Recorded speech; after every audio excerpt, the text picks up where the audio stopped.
Good evening, Crimson Tide Nation, and welcome to the 91st edition of the Alabama Crimson Tide Live call-in show from yours truly, Jackson Johnson. And we're all right here just counting down to the 65 days away until Alabama East Carolina comes out on September 5th. And I'm going to tell you right now, you're going to be in for a good time for a long time, all right here. But we just want to give you a reminder that this episode of Alabama Crimson Tide, the Alabama Crimson Tide Live call-in show is presented by FanDuel, where you can get top-notch predictions in the world of college football, college basketball, NFL, NBA, and much more. Now let's go ahead and take a look at the FanDuel odds, shall we? Because we're getting close to the 4th of July, right? Man, is it that time of the year again? Summer League? Oh my gosh. Oh well, we'll just go with the Major League Baseball because that is what I'll be looking at with all of you. You know, just kind of look at the over-under odds, the spread, the money line, the over-under, all of it. What's the line on? Ooh, this is a good battle. The White Sox and the Guardians, who I like to call the Cleveland Guardians of the Galaxy. Although there's no Galaxy to defend, there's just the AL Central to defend. I think on this one, I'll gun it with the Chicago White Sox in a 4-3 fashion. That's going to be way under 8.5 runs. I think I'm going to stay away from the Braves because every time I'm picking them on here, I'm disappointing the crap out of them. I am like it's like Roadrunner Coyote. Every time you're trying to catch, you're picking the Braves to win on these shows, things don't happen. They don't end well. Okay, the Rockies and the Giants, the Rays and the Astros, the Red Sox and the Angels, Marlins, Athletics. You know what? I'll go with Marlins 6-5 over the Athletics. They beat this 1.5 underdog run spread. And that game will go over the 10.5 runs on the over-under because that's going to be 11. So that's what I'll be doing, but that's just me now. And we've got our first caller of the night. You know him, you love him. He is a Buckeye. You know him as Caden the Diesel Freak. Some know him as Caden the Man. And he's a he's a Buckeye fan, that's for sure. But he always calls on here every week, and it's always a good time for a long time. Before we, how you doing tonight, good buddy? Continue on, Jackson, before you introduce me. I was gonna say that we've got a $9.99 super chat from our good buddy, Godfather of the SEC, where he's wishing all of us a happy 4th of July. Happy 4th of July at the Voice of College Football. We appreciate that $9.99 super chat, good buddy. Godfather, the SEC is always here in the chat, always giving us a call, giving us a shout out. And, we just want to thank him for the super chat. And, for those that are coming on in to support the channel, support the shows, we're live on Mondays at 6 p.m. Central Time with Crimson Tide Live with Trevion Ware, Jeffrey, and myself on Crimson Tide Live, Mondays at 6 p.m. Central, 7 p.m. Eastern Time. Then Tuesdays is Alabama Primetime Live with Kelsey Huffine, Carson Becker, and Trevion Ware at 6 p.m. Central Time, 7 p.m. Eastern Time. And, of course, you got the Alabama Crimson Tide Live call-in show with Jeffrey and myself all right here, 9 p.m. Central Time, 10 p.m. Eastern Time, as we take your calls on the Crimson Tide. And, if you want to have a good chance of having your comment read in the chat as we're live, put it in a super chat or put it in a super sticker. But even if you can't be able to put in a super chat or a super sticker, no worries. That's why you like, comment, subscribe, and click on the notification bell to Alabama with the Voice of College Football, as we've got more magic coming your way, including some early game previews like Kentucky, Mississippi State, South Carolina. We're going to have some magic coming your way on the Georgia early previews, LSU, Tennessee, and Texas A&M. I'm going to tell you, getting a little something planned. Relax. No worries. We're going to have some magic coming your way. Alrighty. So, what's on your mind tonight, good buddy? Well, aren't you going to tell him who's calling in? Yeah. I thought I already did. I told him it's Caden the Diesel Freak, as a.k.a. Caden from Ohio. You're damn right, Jackson. And happy 4th of July to the Alabama Voice of College Football Network's channel and all those who are Crimson Tide clowns. Because I know it's America's 250th birthday, but it's 65 Saturdays until week 0, and it's 66 Saturdays until week 1 when Ohio State kicks off the college football season right and returns to the national championship that we, as in Buckeye Nation, are going to go back and win.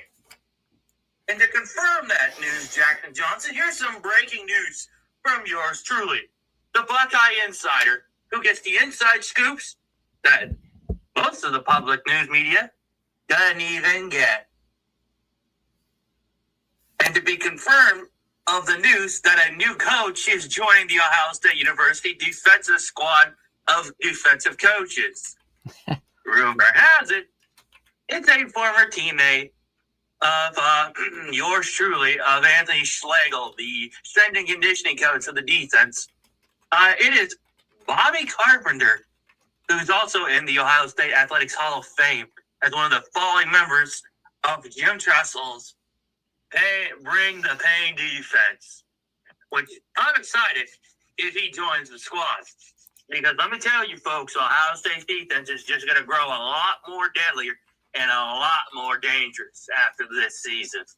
And I'm sure your offense is looking a lot stronger. And Jackson, here's some other confirming news I have on here for Buckeye Nation, for those who are Buckeye fans who jump in the show because of me, because I'm the only Buckeye fan or one of the few that call in. I've got a text message confirmed on my end from my source at the Ohio State University to do me the one favor this season, and that's to bring hell down and to win that national title. And I'll tell you, the player that texted me back my message that replied it to everybody in the group chat said, yes, sir. As in, it's going to get done, and it will be done. So I can assure you, Jackson Johnson, Ohio State's not going to be playing nice football this season.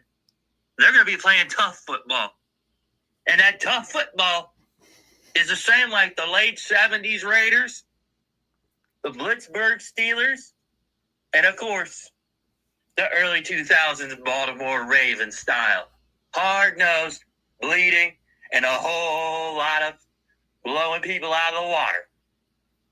Are we going to smoke Texas, you're probably asking? Yes. Oregon? Of course. And are we going to smoke the team that beat us in the Big Ten title? Oh, that's a 100% hell to the freaking yeah. That defense is not going to be nice to anybody. They're going to play shut-down defense all night long. How mean are they going to be to Cam Coleman at Texas? You're wondering how mean? Yeah, I want to know how mean that Buckeye defense is going to be to Cam Coleman, because he couldn't handle one-on-one situations against Bama when he was playing at Auburn last year. He's going to find out what Arch Manning found out. And it's going to either you end up in a body bag or you end up in the hospital all broken up, bleeding internally and externally. That's how bad. No remorse. And just a whole lot of hell-bent anger. You ever heard the saying, we hurt people? That's what that defense is going to do. That's what this defense has done. And it's going to do it again. Let me remind you, Jackson, and I'll remind Alabama fans that they forgot, next season, it's your asses next. And I hope you know that's not going to end well for Keelan Russell because he's going to get smoked, barbecued, pounded, and he's going to get beaten to a bloody daggone pulp. And Keelan Russell's going to try to hide behind that offensive line. But our defense is just going to bulldoze him down like nothing. And Keelan Russell is just going to get tossed around like a little baby. You think Georgia's going to do something bad to y'all? Just wait until you come to the horseshoe. Then you're really going to know the definition of pain. Severe pain. And that's not a spoiler alert. That's just a daggone fact, Jackson Johnson. That's all Buckeye Nation is going to do this season is bring it and beat everybody in sight. I mean, what? Crimson Tide Nation ain't ready to play the Buckeyes? They're afraid? Since I'm hearing the rumors that Alabama's AD regretted of taking the deal to play Ohio State in the horseshoe because of medical reasons. Well, he should be scared because it's not a good place to be in the horseshoe if you're coming in the visitors' locker room. And if you ask everybody who's been beat in the horseshoe, you'll find that reason out to be true. Over 100 years of it, and still going. And here's the other news, Buckeye news that's going to be shaking things up. Coach Urban Meyer might be coming back as not as our head coach, but our assistant coach here next year, possibly. So, I'm going to tell you what, Ohio State's just getting stronger as the year goes. Since Alabama wants to talk about how, oh, we're the best team, nobody can beat us, yada, yada, yada. Let's not get overconfident, gentlemen. And you should get overconfident. Because I've been hearing your fan base on social media yipping and yapping. Keelan Russell's the chosen one. He's the savior. Who exactly did you hear from? Are we supposed to say that our team is going to stink and they're going to go 4-8? I mean, you got to have confidence. And for one thing, we're not getting just in time. But it's like, I mean, you got to expect fans are going to be optimistic and believe, that things are going to be really good. And in Alabama's case, we have good reason to believe that we will be good. But, I mean, Ohio State fans would do the same thing. They're going to have confidence. They're going to believe they can win every game or have a great chance to. I mean, that's what fans do. Here's the problem, Jeffrey, and thanks for joining in as I'm coming in. Let's take a look at that schedule because you're not going to go 4-8. Oh, no. No. Let me just tell you, you're going to go probably either survive to 10-2 or go 9-3. And I'll tell you the games that I have a good feeling of you guys losing. That I would say, yeah, they screwed up on that one. I've got y'all losing to Florida State again. The Georgia game. You said that about Georgia last year, but the Vanderbilt game at Vandy. And then here's another one. Y'all will lose to Tennessee in October. So, and if they can do it, I'll be celebrating like you never seen, son. Okay. I'm just saying, gentlemen. If y'all lose 3 games, y'all know you're out of the playoffs. Let alone losing 4.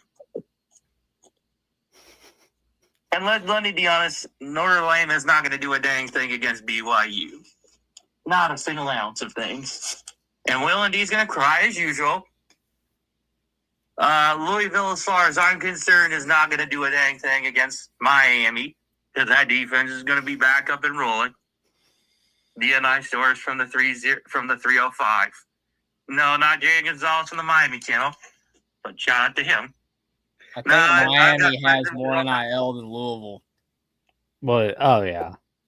I mean, when you got Michael Irvin in the building, oh yeah. You got not just Michael Irvin.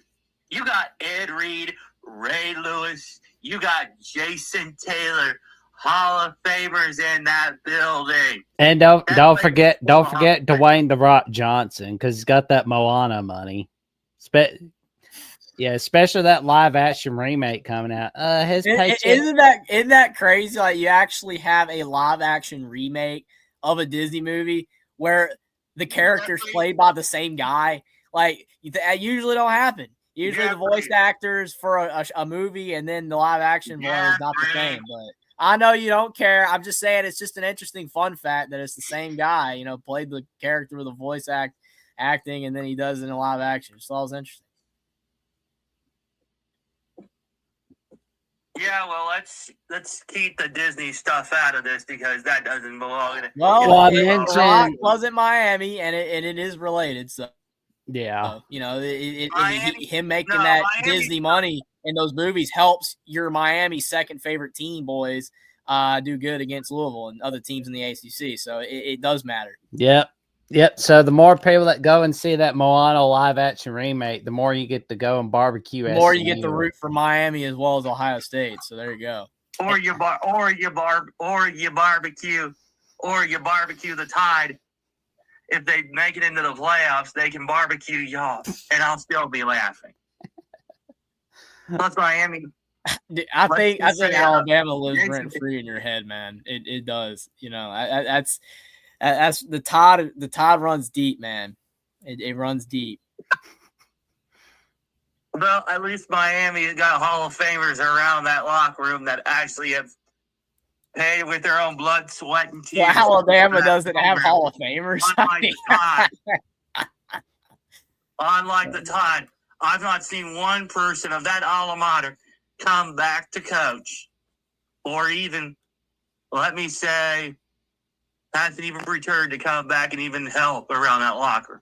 However, Ohio State, more of our alma mater, has come back. Why does this even matter? I mean, I'm not saying it doesn't matter, but it's like...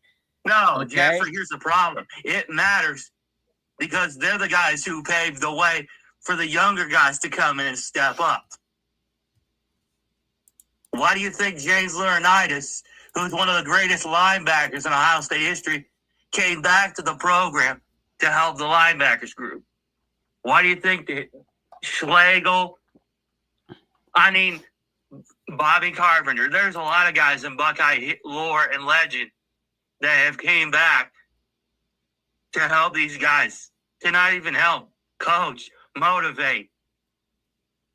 Miami respected those cats because some of my best friends are big Miami fans. Let alone they're fans of Ed Reed, Jason Taylor, Michael Irvin, and Ray Lewis. So, guys, I respected it because of their NFL careers, Jeffrey.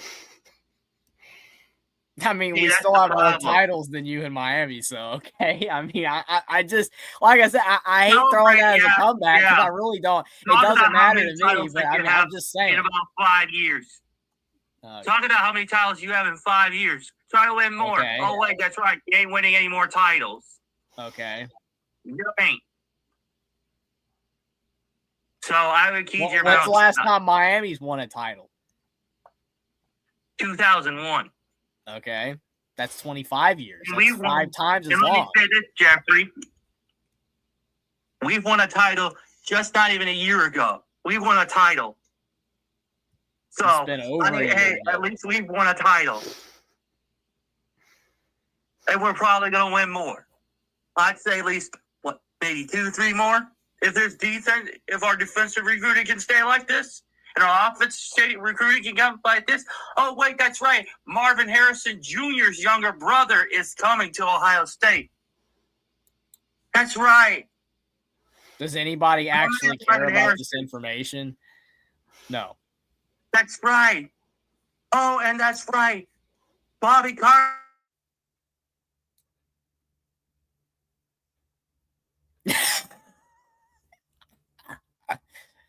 A lot better, Jackson. A lot better.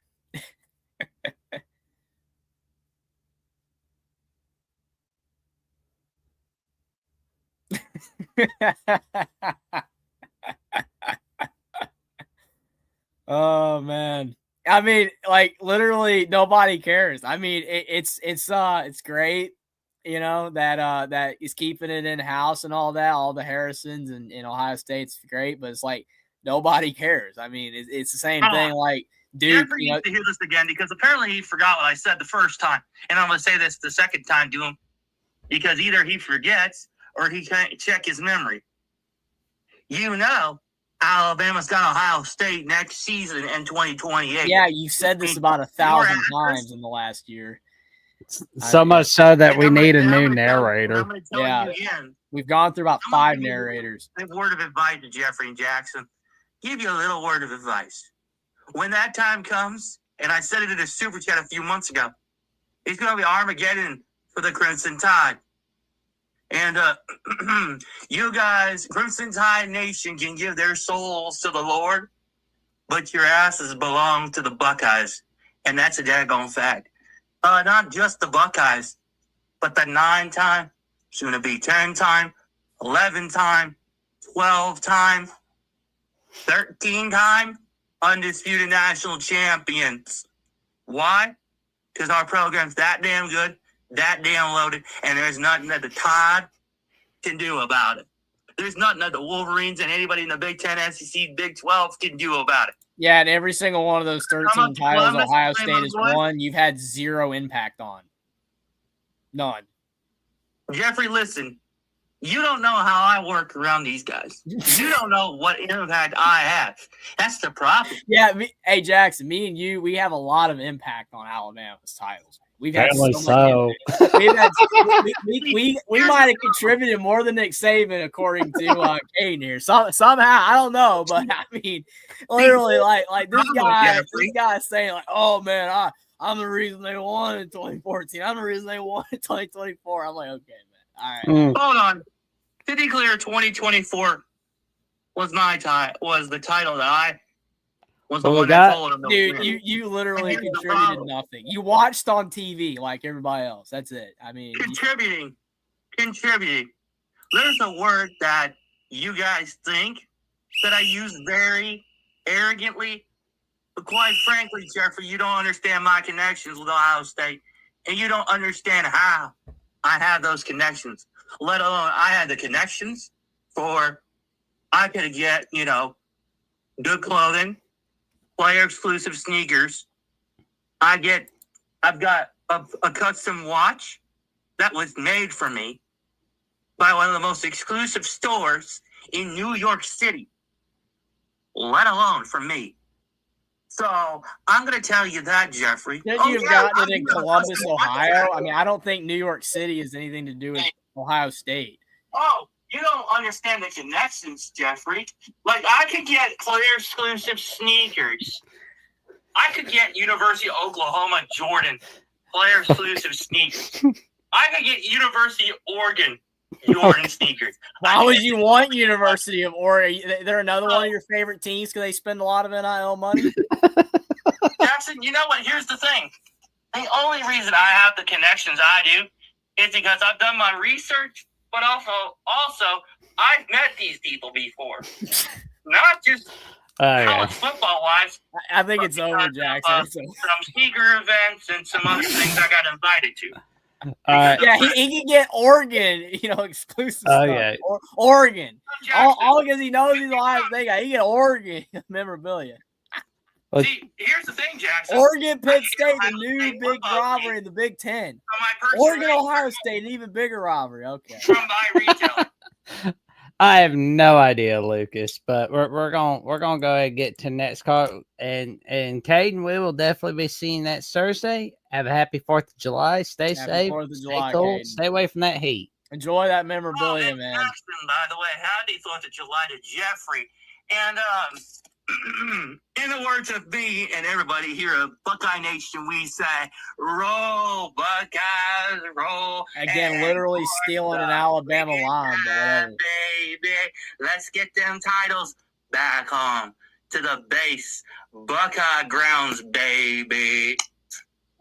Okay. Yeah, Caden drinks 3 Mountain Dews and 3 root beers. Yeah, I think the same day Because if he doesn't do that every single day, if he doesn't drink those 3 Mountain Dews and 3 Root Beers every day, Ohio State will not win. Literally, stop. Man, Michigander with the comments. It's great, man. It It's really hilarious. is delusional.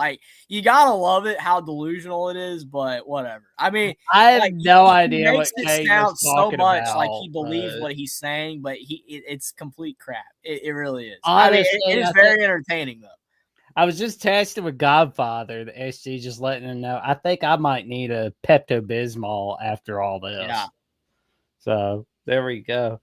And we got Newkirk Jr. on the line. How you doing tonight, good buddy? What's going on? Hey, is this Bishop come from Piano Man Show? That's showing up, see what's going on. And then I walked into I guess he was serving gumbo. Oh yeah. Did he purge his seafood? I wouldn't eat it. Yeah, I'm not eating whatever he's eating. I don't think I'm drinking what he's drinking. No, I'm just having fun. Hey, just excited. I think all of us we're ready. 65 more days left, and we'll be kicking off. So it's exciting times. Really excited to see what Clemens does with your O lineman and see how the tight end room comes about, because it's going to be huge for your running game. That running game pops, y'all looking at a totally different team in Bama. So yeah, agreed. Yeah, because the O line's looking better this year than it is last year. We're really good to go. And I always laugh at how Auburn got the guy that Bama fired to be their new offensive line coach. Yeah. That screams second-tier program. That's why I laugh at Auburn when they're saying that they're owning Bama, because they're doing great on the recruiting classes in June and July for 2027. But that's one of the reasons why I say Alabama will always have the last lap over Auburn, especially in this decade, because they make stupid moves like that. And they scoot their butts across the floor every time they beat Baylor. RG3 just called, say he's not there anymore. Yeah. Well, you know how that goes. Everybody's all-star in the when you get into doing the recruiting, but do you develop them? Mm-hmm. That's the key, because you only got 2 years to get it done. And otherwise they'll be looking elsewhere. So yeah. And honestly, I'm really excited tomorrow about the SEC network takeover that's coming on, and it starts with Alabama. Oh, what better way to start than with the best program in the SEC? I mean, well, wait. We can negotiate. Oh yeah. Oh man. Yeah. No. It's a wild ride as we've got coming up. Yeah. I am curious about the media days coming up in a few weeks from now. That's going to be fun in Tampa, Florida. Absolutely. I'm real excited. I don't think a lot of people appreciate, but when you get to see and hear your different coaches talk, you start to get a glimpse of what they're really working on and what is their philosophy behind what they do and how you can attack it. So, understand chess is the type of game you want to play when you play this game. And hey, we're here to do our thing, because understand in 2026, everybody has questions. Even our national title team lost so much, they got questions. So got to do what you got to do, man. Absolutely. I mean, and even a team like Texas is getting an insane amount of hype. I mean, yeah, they've got great players and they've added some, high quality transfers and all that. And everybody's expecting Arch Manning to take a big leap. It's not a given that all that's going to come together. It's not a given that they're going to be leagues and, better than everybody else. Even Ohio State, they've lost players. Indiana's lost players.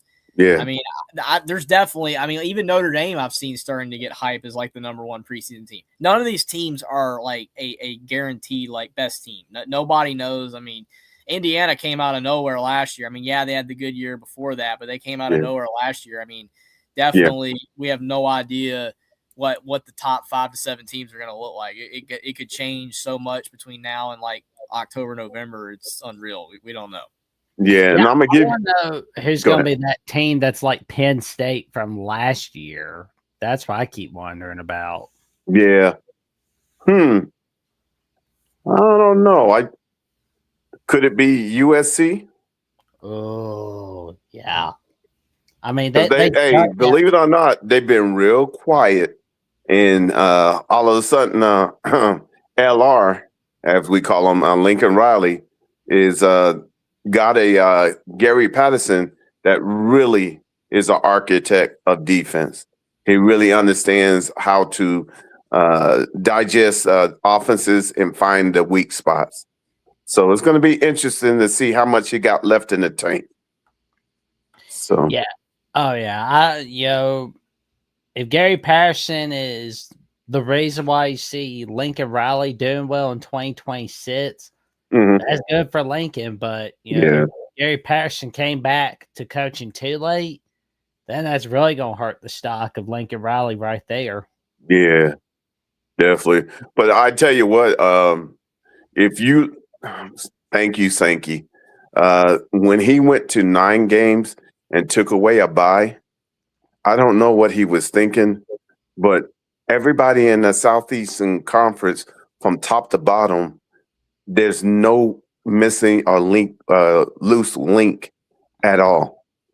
Vanderbilt's, the Mississippi States, the Kentuckies, they all coming for that pound of flesh, and you better have your A game when you suit up against them. Oh yeah, and I wonder what do you think about the 9-game schedule move? To be honest, to be truthful, I felt like we would dupe, like Sankey was sort of dupe, as if well, hey, I go to 9 games, yeah, but what you don't realize is that I'll take, for instance, as an example, our schedule. We got 4 games, then we have a bye week, then the rest of the season for 8 games. We got to go through that gauntlet. And depending on what happens after that, you still got to do playoffs and everything else. So you ask yourself, when do you get to rest? And how important is your depth? How important is your coaching staff really developing your younger players? You can't afford to allow them to sit anymore. This is a true coaching season where you're gonna have to count on some freshmen. You got to promote them for, edify them to be promoted to the special teams, because special teams is important. But that's the way they can earn their respect and show the coaches they're willing to do the small things so they can open up for bigger things. It's all about trust. So all you gotta do is work on the little things, and when you're able to do the little things correctly, then you're able to do the big things correctly. Absolutely. A lot of SEC fans that I've talked with, they are not happy with the 9 games conference schedule. They wanted to stay at 8. I wish that all of the conferences had to stay at 8. The Big Ten, I know, all of them would have held their ground and stayed at 8. But I mean, when the Big 12 had it at 9, it worked because you had only 10 teams in the conference back then. Yeah. And it's like they all played each other. So it was theoretically like the perfect situation. So like the winner of the league was the legitimate winner. You didn't have teams that didn't play each other. They all played each other. But they've expanded these conferences so much where you have 18-team leagues, 16-team leagues. It's way too bloated. Some of these teams you won't even play for like 3 or 4 years. So it's like it doesn't even feel like you're in the same league. So it's like, let's go to 9. It's going to increase the revenue. It's going to increase the likelihood the teams play each other. And plus, they're trying to force these teams to have more even schedules. I get, because a lot of these teams don't play tough non-conferences. We've made it known like Indiana's had weak non-conference. Michigan in their championship team had a weak non-conference. Some of these other teams like Georgia Tech, they kind of, some of these teams just play, or even like Florida, they're playing like several tough non-conference games every year. Definitely.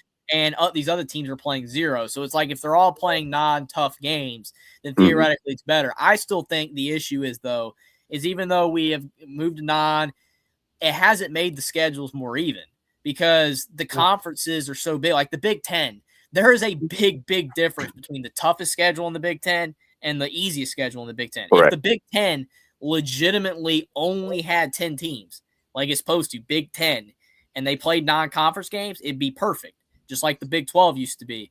All 10 teams, you play the 9 other teams, and your schedules are even if sometimes maybe you have the tougher road games and the easier home games, the schedules are going to be pretty even, and you would have legitimate winners of these leagues. Then in that scenario, you could get rid of the conference championship games if you really wanted to, because it's like the winner of the regular season is the legitimate winner, but it's not the case when you've got like that 1 year Rutgers Big Ten schedule was so easy that people had them going like 9-3 or 10-2, and they ended up not doing good anyway. But Rutgers' schedule was so easy. And then that year that Florida, like Billy Napier was on, the chopping block, which he ended up getting fired anyway. But like he survived somehow by going 7-5 that year. But the schedule was so hard, it looked like he was going to go 3-9 or 4-8. Some of the teams ended up not being as good as they thought. But these schedules are uneven because the SEC is 16 teams, the Big Ten is 18. The conferences are just way too big. ACC's got 18 teams, and the schedules they're not fair because some years your team might have an easy schedule, and then the next year you have like the hardest schedule in the country. And it's just, if every conference had 10 teams and they played non-conference games, I would be fine with it. But in reality, it's not the case. So I think what would be the better scenario is to have 8 games in conference, and then each team have like 2 non-conference games that are against Power 5 competition, Power 4, whatever. So you're playing somebody good, even if you're not playing like Alabama. Like if you're like Indiana, instead of playing Western Illinois and Ball State, you play like Syracuse. You have your 8 conference game, but then you play like Syracuse and maybe like Tennessee, and then like Alabama plays like Oregon or something like that, and then the next one is against like Baylor. You have an easier non-conference one, and then a tougher one, and then the other 2 can be against FCS, group of 5, who cares? But they're never going to do that. It's not going to happen. So it is what it is. That's just kind of my long-winded thoughts on. I don't really like it either, but it is what it is. It's just that's the only way that they can justify, like, hey, make it where everybody kind of has more even schedules, which it isn't because the conferences are too big. And more money. The money's going to help because it's going to draw more money than teams playing all these FCS games. So, I don't know. I wish they'd have the FCS games be the spring game instead. They should. I mean, they should. Well, I definitely I feel that from top to bottom, the Southeastern Conference is, if you're getting 11 teams in the top 25 to possibly 12 teams, that's documentation that beat conversation. It tells you that when we each play each other, there's no guarantees. You better bring your A game because everybody is coming out for that pound of flesh. And if that's the case, do you go to the Big Ten from top to bottom? Do they have the type of a depth that we have? Come on now. They got the top 4. They got top 4, 5. I spread them to 5, but after that, they're where the Southeastern Conference used to be, and now we can't say that about Vanderbilt. Can't say that about Mississippi State. You definitely can't say about Kentucky. So, ask yourself, what is going on? Why can't we finish into the Natty? Because they know eventually, because you got so many ranked teams, eventually you're going to have to play each other and knock each other off. Yeah. Yeah, I mean, like the Big Ten, I mean, now that Indiana's good, which that helps the Big Ten. Because Indiana, that's why I said that there's 5. Like, Indiana's gotten good. Ohio State and Michigan, 2 flagships. I mean, Penn State is teetering around. Like Penn State's supposed to be like their 3rd big one, but like they're not great right now. Oregon's risen up. So since they've added Oregon is now like up there, and then you've got Indiana. So I guess their top four is like Indiana, Oregon, Michigan, Ohio State for now. Then you've got, again, Penn State is all over the place, but they're good when they're good. And then USC, when they're good, can be really good. Washington, when they're good, can be really good. And Nebraska, when they're good, can be really good. But Nebraska hasn't been good in 25 years. But it's like Nebraska can be good. Wisconsin can be good. Iowa's always 9-4, 8-4, whatever. It's like they have good programs, but like a lot of them aren't good right now. So Illinois has gotten better. The bottom of the Big Ten, like Northwestern's improved a little bit, but Purdue's really bad right now. Rutgers most of the time is really bad. Some of these teams just aren't good. Minnesota is always kind of iffy. The SEC has gotten better at the bottom overall. Like Vanderbilt has really helped things. Ole Miss getting really good has helped things. But I mean, even teams like Arkansas, they've had decent years recently. They were bad last year. They've had decent seasons recently. So, I mean, I agree that the SEC from top to bottom, the biggest thing that the SEC has an advantage. This is the thing I always tell people. Even with NIL and the Big Ten has closed the gap, the SEC, the teams at the bottom, I always exclude Vanderbilt because prior to recently, Vanderbilt, like, they were like the academic school. They were kind of the outliers for the SEC. These other schools, like South Carolina, they have a great fan base. They have a big stadium. It's loud in there. Like South Carolina right now, like probably is thought of out of the 16-team SEC. They're probably like 12th or 13th, right? Like they're always thought of most of the time toward the bottom. But their fans, I mean, like 80,000 strong. I mean, it is loud in that place. Whereas the 12th team in the Big Ten would be like Minnesota. That environment sucks compared to South Carolina. Their fans, they're not as numerous. The SEC's fan base, Arkansas has a deep history. They have great fans. South Carolina has great fans. I mean, really, like Kentucky's more of a basketball school and Vanderbilt. But I mean, like even when Florida's bad, it's Florida. Like it's still that's what I'm saying. Exactly. It's different than the Big Ten when you've got Rutgers and Northwestern and Minnesota. I mean, these silly schools, no offense to any of them, but they don't have the passionate fan base of the SEC. That's the only thing the SEC really has over the Big Ten. Still now. They have. Because, I mean, the Big Ten's got the titles recently, and their top teams are great.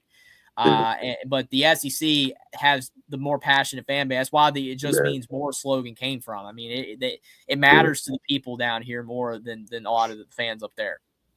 But see, here's the caveat that a lot of people don't see. The reason they do is because they're able to navigate their schedule and be more fresh when it comes to the playoffs, and they have less out of the game that's in the game. And where us, by the time we get through with our gauntlet, we'll be lucky if we made it through the second and third screen being intact. Because, usually you have quite a number of injuries. You don't want them to happen, but if you don't develop who's behind them, you could be in a world of hurt and it could tank your season. So that's why I was saying is like, if nothing else, in this conference, everybody knows that you better build up your O-line and D-line because it's definitely a defense. It's a lineman's conference. And, you think about that and you think about as much as we play each other, and we know there's sometimes certain teams when they play in a certain environment, they just play different. And when that happens, it just intensifies. It's almost like on the week of September 26th, when you look up and down that schedule for the Southeastern Conference, everybody's playing a big foe. We're playing Georgia. I think you guys are playing, I want to think South Carolina or something like that. So you start understanding Texas plays somebody. And when you look up and down that week, the Southeastern Conference, each game could be the actual prime time game when you look at that schedule. And that's the type of level that we're currently at. But because of that, that means we got to get that phone booth mentality back in the SEC where we're able to be able to go through the gauntlet and be unscathed. And it takes fortitude to be built in the fire to do that. So this year is going to be huge on being able to have our coaches come around and do what they were paid to do. There we go. Well, all right, Appreciate man. it, man. Any final thoughts and what are your plans for 4th of July? Oh week? man, this you know me, a big cookout, just having fun with the family. This major salute to you guys. Thank you for allowing me to come in. I don't take it for granted, and more than anything, you guys be thankful that we're one day closer, and that you got hug your family. I know sometimes they gonna step on that last corn, but it's all right. Let's forgive them and keep moving forward. But more than anything, let's move forward, because understand we all got questions that need to be answered. But if nothing else, that's why you pay your coaching staff the bucks you pay them. With that, salute. Appreciate you allowing me to come over. Yes, for us, it's 64 more days until we kick off, since we kick off now on Friday. So salute. Salute. See you soon. Yeah, absolutely. Appreciate y'all allowing me to come in. Hey, do me a favor. Run the likes up. Put some fire in that chat. You know how we do. Appreciate You know how we do. All right, one love. Come on in. Give this show a like. Absolutely. All right, appreciate you, fellas. Appreciate you. it.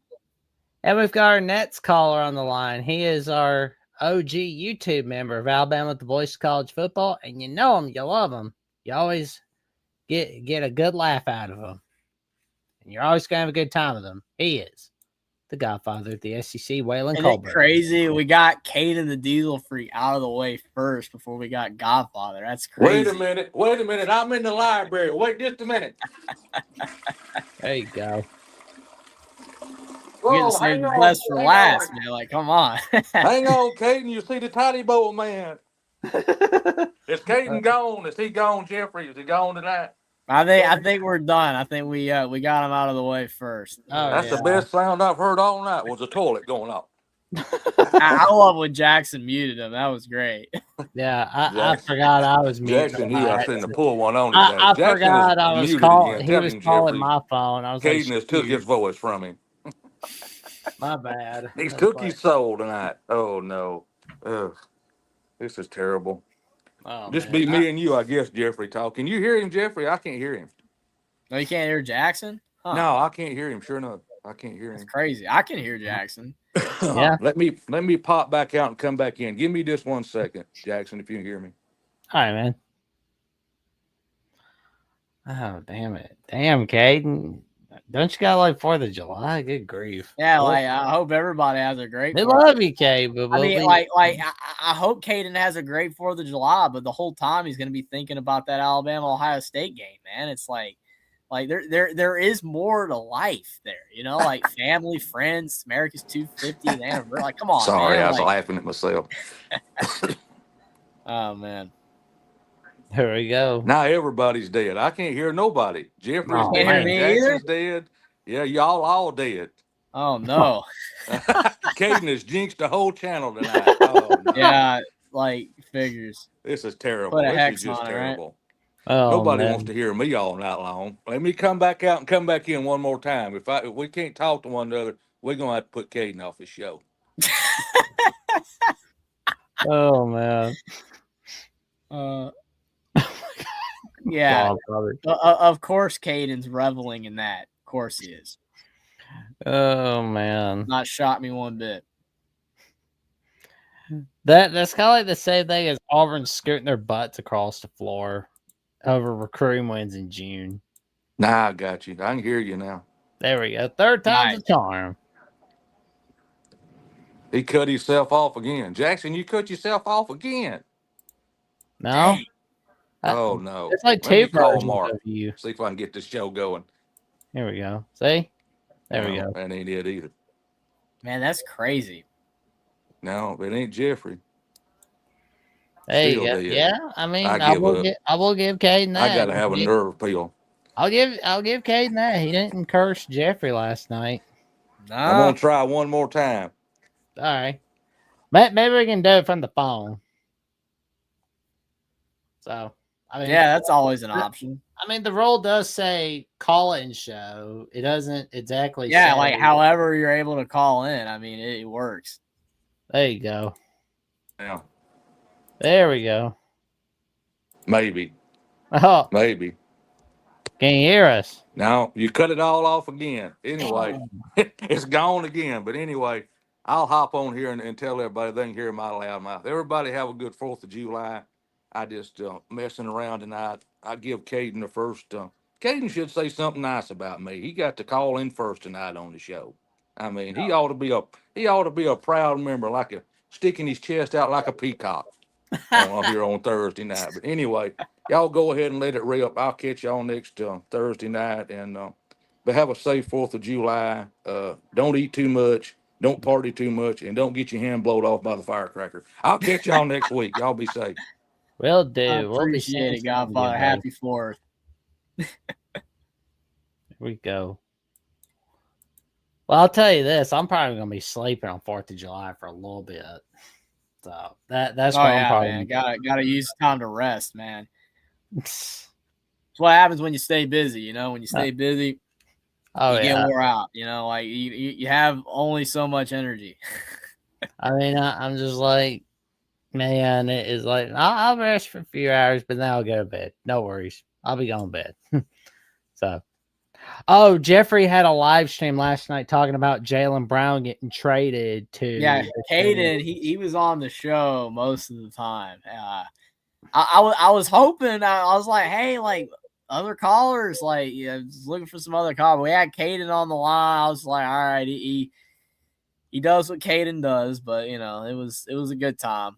But yeah, I don't understand. Like people tell me all the time they don't get the notification. That is so weird. Sometimes notifications don't work. It's crazy. Oh man.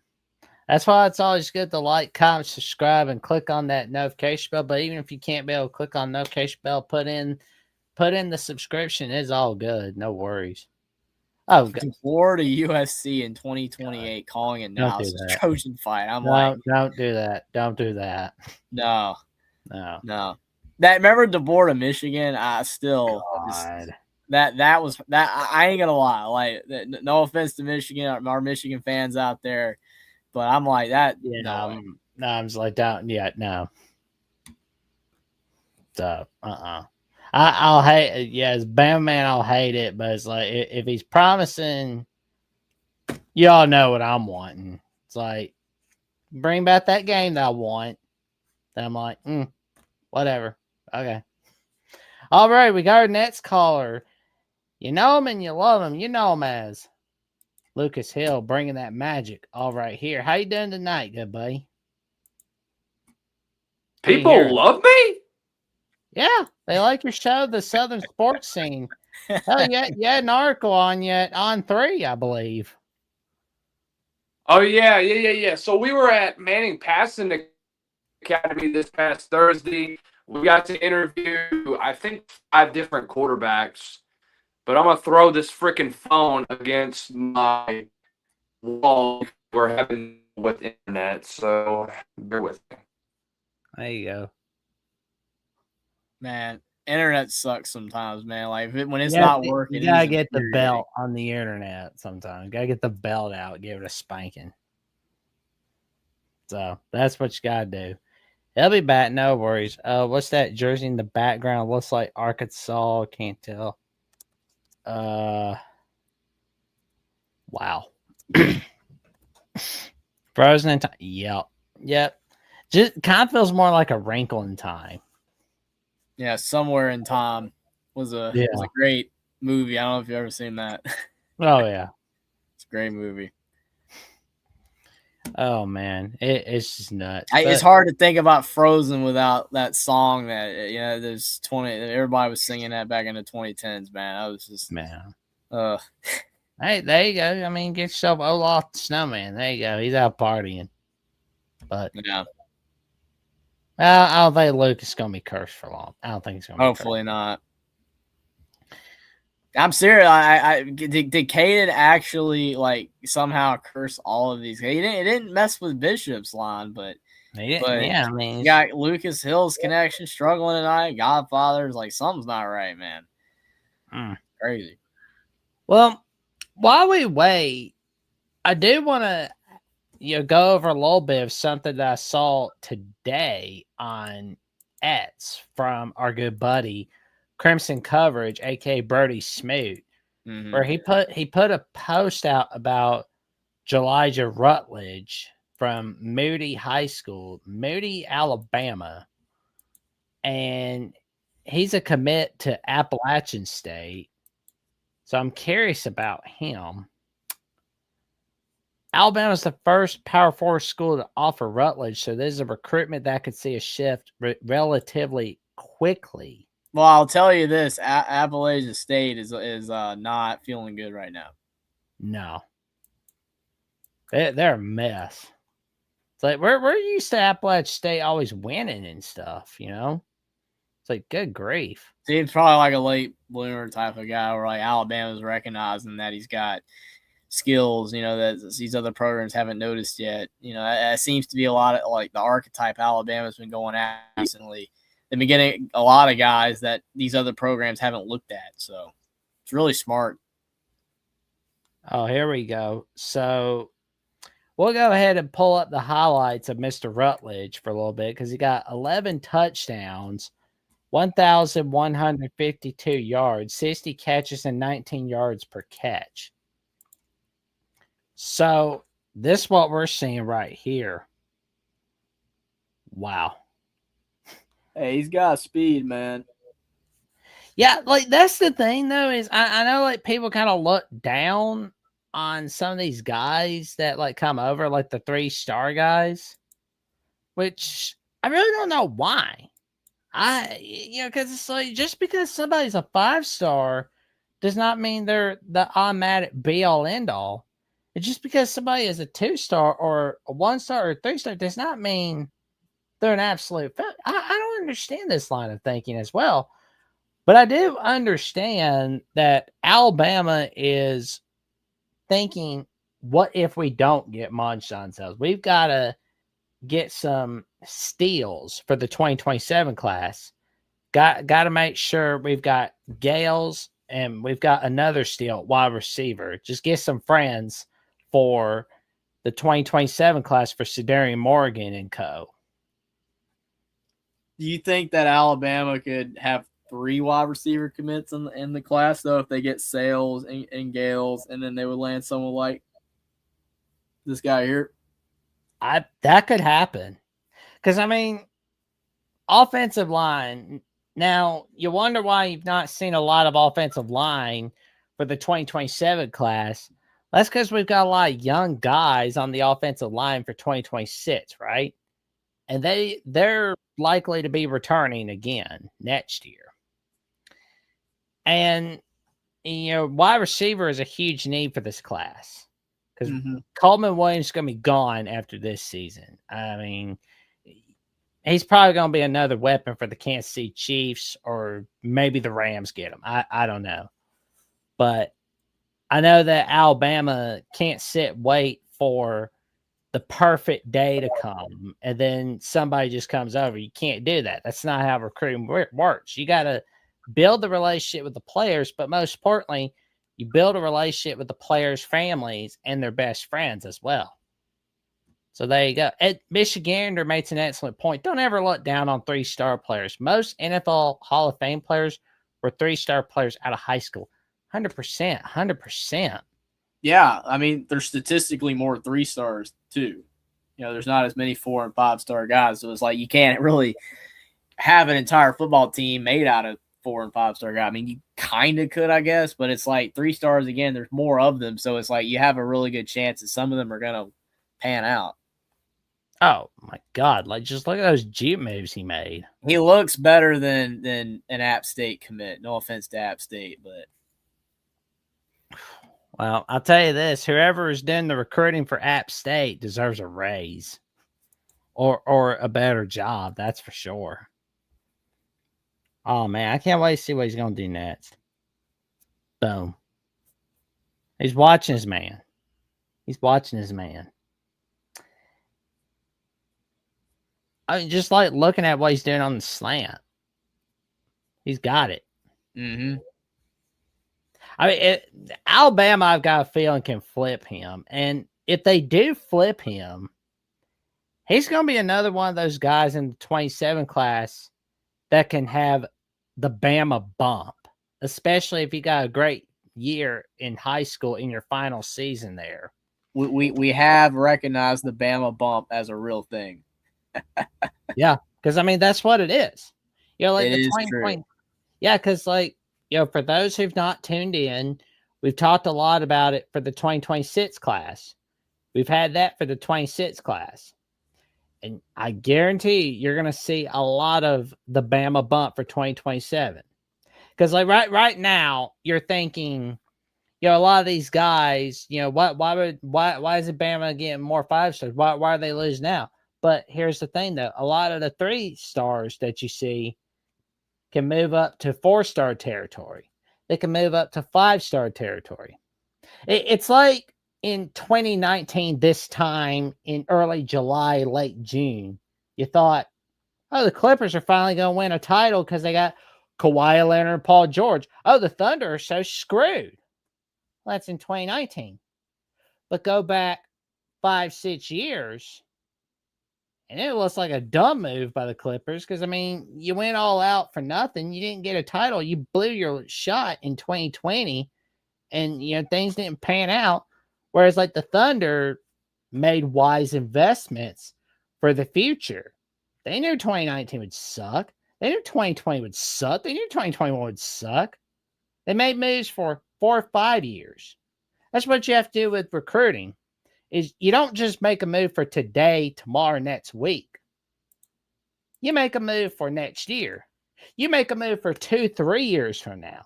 That's what you do on the recruiting trail. All right there. That's what you have to do. And here we go, Lucas. Oh, man, that internet's still doing the mess around with Lucas at the moment. Oh, man. It's like, That oh, stinks. man. Nah, he's about to get uncursed. He's about to get uncursed. There we go. You're uncursed. There we go. I was about to hop on, and then I don't know what went mute, but I just stopped hearing you for a little bit. But Oh. I'm literally in the middle of my driveway because I wanted to talk to you guys. Oh, I man. appreciate that, Lucas. I hate you had to do that, though. I hate that my internet decided to crap out on me tonight because I was gonna record a state of the program on BYU, but that got out that was thrown out the window very quickly. Oh, man. Technology. Tell me Can't about count it. on it, man, sometimes. And I'm it's about to go to funny, though. grad school to go get an MBA in MI Tech, so I'm gonna be focusing on AI. So that's definitely gonna be a lot of fun. There you go. Yeah. It's something that you can't escape, man. Like even in non-tech classes, like you hear about AI all the time, man. Oh my God, tell me about it. Oh, man. Like it don't even matter. Like even regular people, like you'll just be like out at like Walmart, and you'll just like I'll overhear people talking about AI. I'm like, dude, I mean, it is insane. Like, Jackson, you're gonna love this. I got a new subscriber on my channel. Do you know who it is? Caden.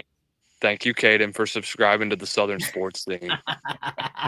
Hey, I mean, it's definitely appreciated. We appreciate Caden, the Diesel Freak, around here. Not a lot of people do, but we do appreciate him. Oh, yeah. He creates great sound can be bites. a blessing and a curse, and a curse on the internet. But you know, he's funny as hell. He creates great sound bites and creates great content. I'm surprised you guys haven't used any of the clips that you have had on the call-in show because, good Lord. Oh, man, I remember that that quote he used this time last year on July 3rd of last year when he was like, I can when remember he's- that. yeah, when he said, "So be quiet, little boy." That's a good soundbite right there. Oh How do my you remember that God. was a year ago, man? Like that's the oh man. Well, I was right here in this office, and it was day before 4th of July. I think he Last probably year- called in twice whenever I hosted South Carolina. And every time he would call in, it was always something about how Ohio State was going to demolish South Carolina when we're not even on the schedule for them at all. And history wise, we don't even match. Mhm. South Carolina has had nine win seasons in their 100+ year history. Yeah. Do you know how many we have had in the last 15 years dating back to the beginning of the Spurrier era? Ooh. 4? 5. 5, okay. 2010, when we won the SEC East. 2011, 2012, won 11 games. 2013, I think 2017, we didn't win 10. We didn't win 9 games. I think 2018, we won 8 games. And then 24, we won 9. Yeah. So I think it might have been, it might be 6 actually, because I think 22 we won 9.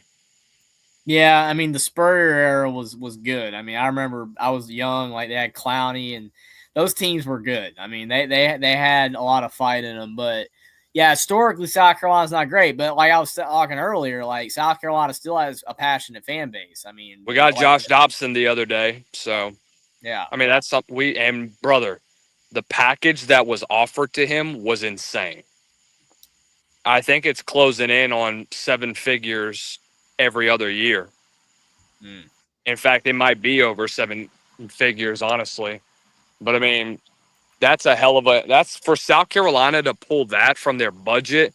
That's got to say something because you expect for teams like Texas Tech or Texas or a Georgia to pull that from their budget, not a South Carolina whose budget in NIL is not really as deep compared to the oil money teams or teams in the tech industry, like on the West Coast, like Or USC, Oregon. of course, or Oregon, of course. Yeah. So Nice, man. I've already compared Coy Parrish to Dylan Thieneman. I don't know if you guys saw my tweet on there. Ooh, Do you know who I'm talking about? I believe so, but I did not Coy see Coy Parrish is the guy that's coming from Minnesota that was a two-way player. Mm-hmm. He's good. Really Ranger DB. Really like his tape. He's a little bit better in coverage compared to Thieneman, but he definitely needs to work on his run defense. He's got to be more physical at the line of scrimmage. Let's see where'd it go? Where'd it go? I need y'all to ask me some questions because I'm bored again too. Well, is Shane Beamer is he gonna get fired in the next 2 Yes. years? Or okay. Yes. Yes. All Listen, I love what he did with the program, brought it back to prominence. You have 2 seasons with 9 wins and taking over a tenure that was as bad as Will Muschamp's. I mean, you couldn't ask for a better job. He's helped greatly in recruiting. He's recruited like a savage the last 5 or 6 years that he's been there.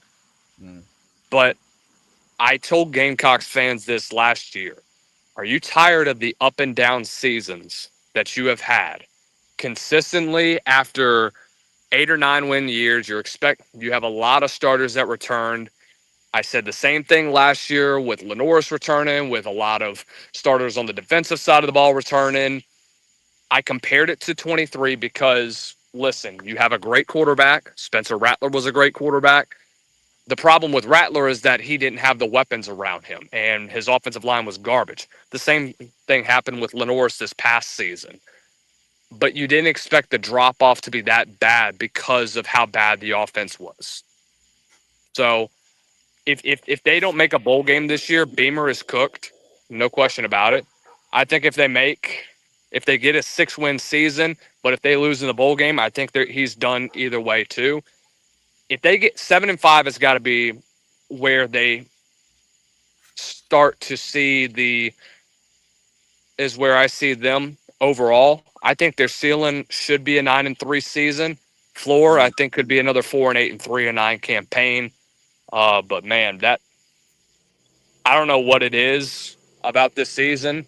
I've heard a lot of people talk about the offensive line that has improved. You get Jacarius Peak from North Carolina State, who's really, really good. The only problem is that they don't know what the extent of his injury is. So we'll see in that part of the season once we get to fall camp at the end of July, start of August. By the way, that's my golden doodle that's barking. But we'll see, man. I think there's still a lot of question marks regarding the offensive side of the ball. I expect for Clayton White's defense next year to still be a top 50 defense overall. I mean, they were still that even with the how bad this offense was this past year.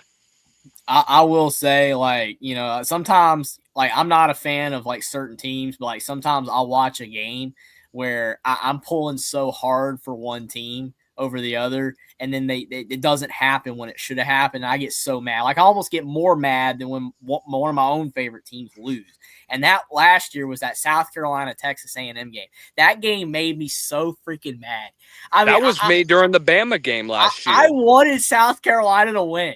Like, I'm like, come on, like A&M, they're frauds, they're no good, they suck. Like, beat them, and then A&M just like, oh my gosh, that game irritated me. Man, like South Carolina pissed it away. Yeah, like that game, like actively. They had in 3 games last year. They had the lead going into the fourth quarter. They went 0-3. Missouri, Texas A&M, and then Bama. The A&M game, they had no excuse losing though. Like Alabama. Yeah, they had a shot. They had a chance in that game. But, like, the A&M game, they had that game. I mean, that's like Matt Ryan against the Patriots in the Super Bowl. That it was the exact same type of score. Like, South Carolina. The last 6 minutes of the game, South Carolina played to not lose. They didn't play to win. Their play calling was absolutely atrocious on the offensive side. What do you think is why Shane Beamer has like been so all over the place? Because like a lot of people think that he is a good coach, but like the inconsistency, is it just stuff like that? Like, is he just not know how to like coach the guys to win consistently, or is it like when the chips are down, he coaches harder, he coaches better? Because I don't understand why South Carolina has been so inconsistent with him. I mean, it's confusing.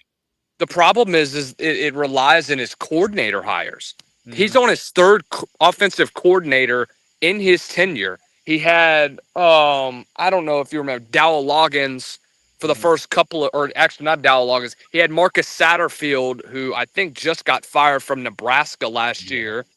And Satterfield was a mess at times. His play calling and his decision-making was not very good. And it destroyed any chance that Spencer Rattler was going to have a productive season overall.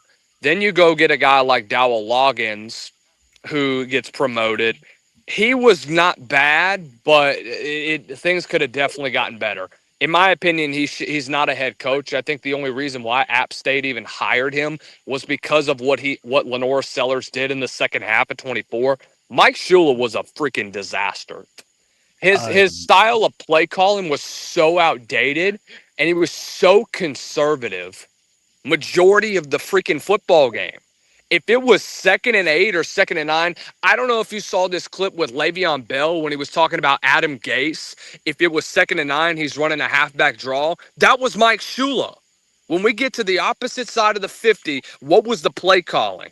It was halfback draws. It was conservative all the freaking way. We're going to run straight into the teeth of a defensive line that it can obviously manhandle the 2 inside guards, which were abysmal this past season. So that's your answer to why he's so why he's just been so inconsistent. And the excuses that he makes in his pressers they've got to stop. They had to stop after the first 3 weeks of the season. That was it. Well, I do want to ask though, which if Beamer was to get fired, who would be your top 5 coaching candidates be for the next head coach of South Carolina? I think number one, would be somebody in-house, which I'm hoping it is, but who knows at this point. I think number one, you got to look at a guy like Kendall Briles, who's been around the game for a very, very long time. He's been with his dad at Art Briles at Baylor back 10 years ago. He's a phenomenal offensive play caller. I've been surprised he hasn't got a chance to be a head coach yet. Number two, I would say Clayton White, your defensive coordinator right now. But I don't know if he's head coach material. I think he's been real. Uh-oh. The internet is blacking out on Lucas again. Man, And we're not. But I mean, I'm not really quite honest with you. That's my only two that I have. Well,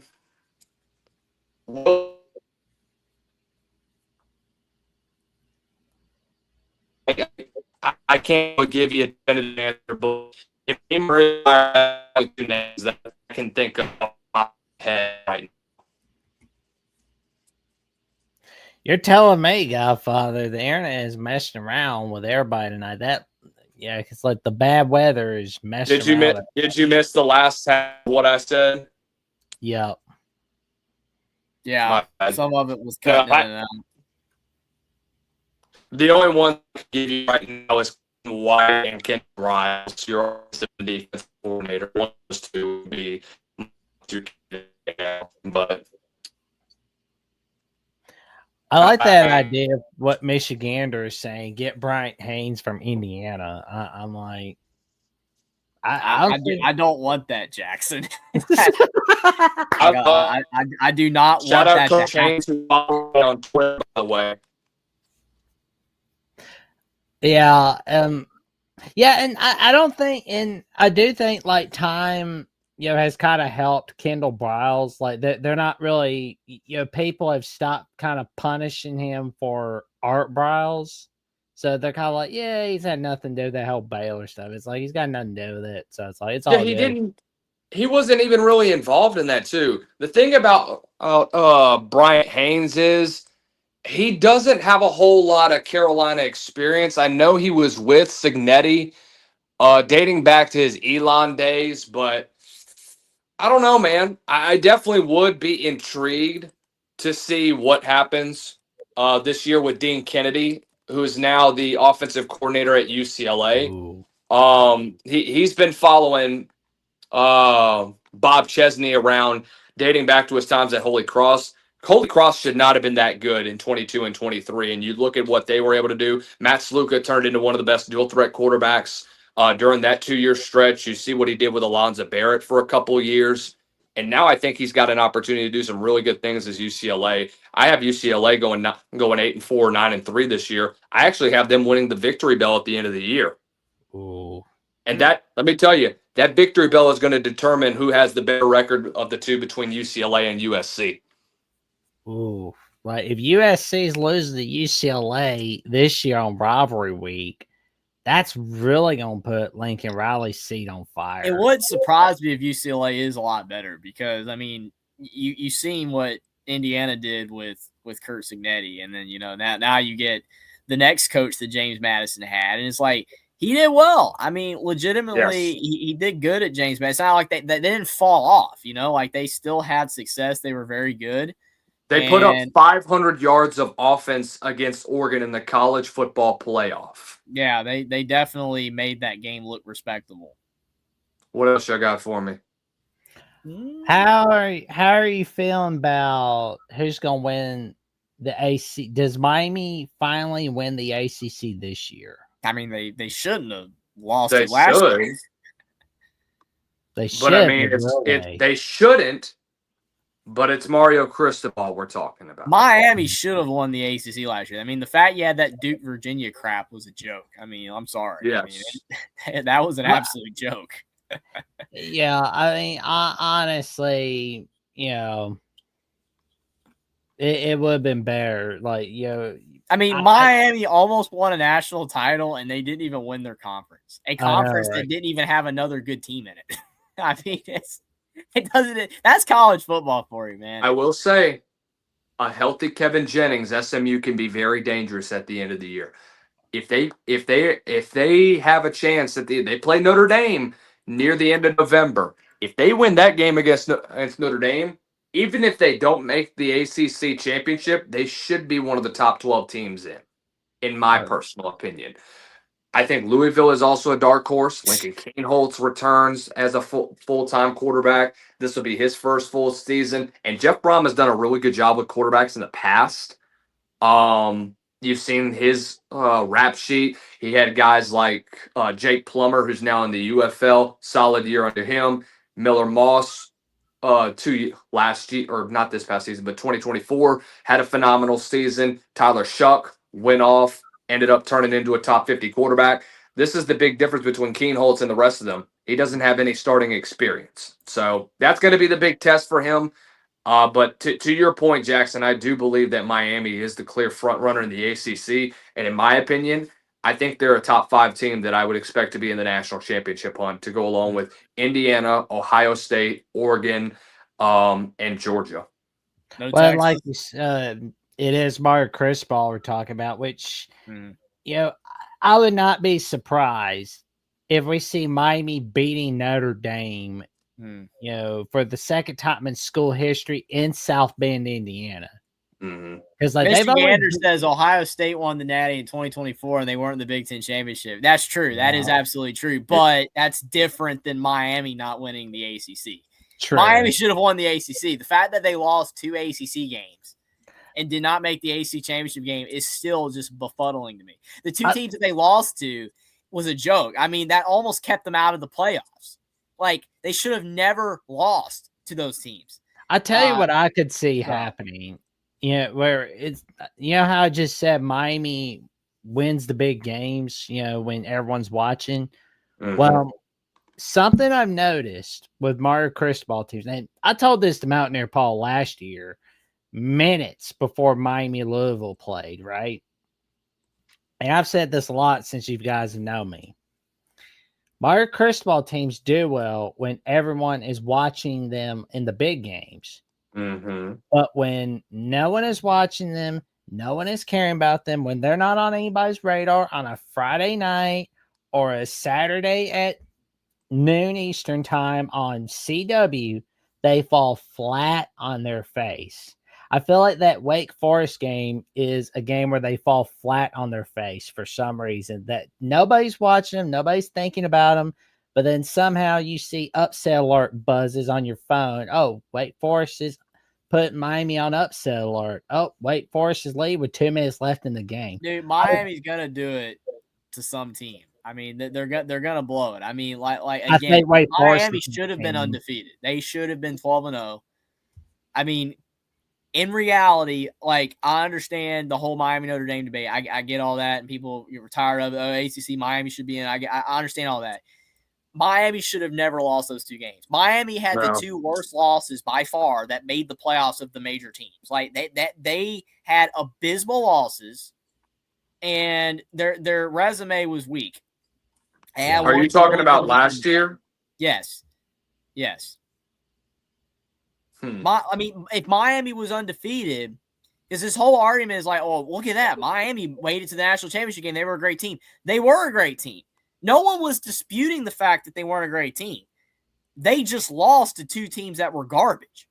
Like, that's on them. They shouldn't have done that. Like, clearly they showed in the playoffs that they were great.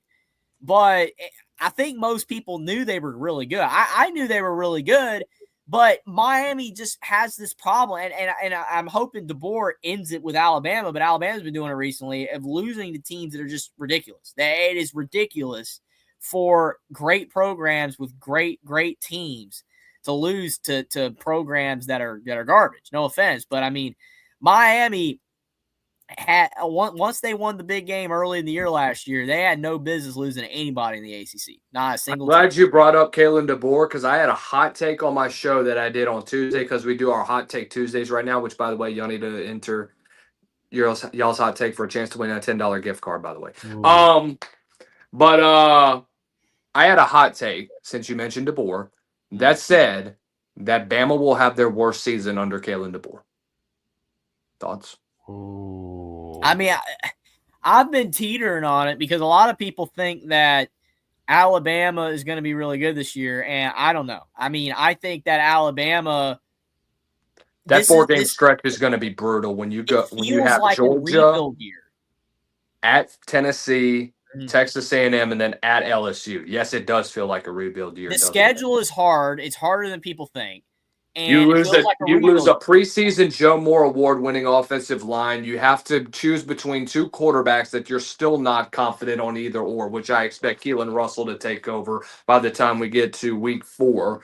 And there just seems to be trap games everywhere. Week 2 against Kentucky, I have Kentucky a sleeper in this one because I like what Will Stein's offense brings to the table. I think they have a capable quarterback in Kenny Minchie.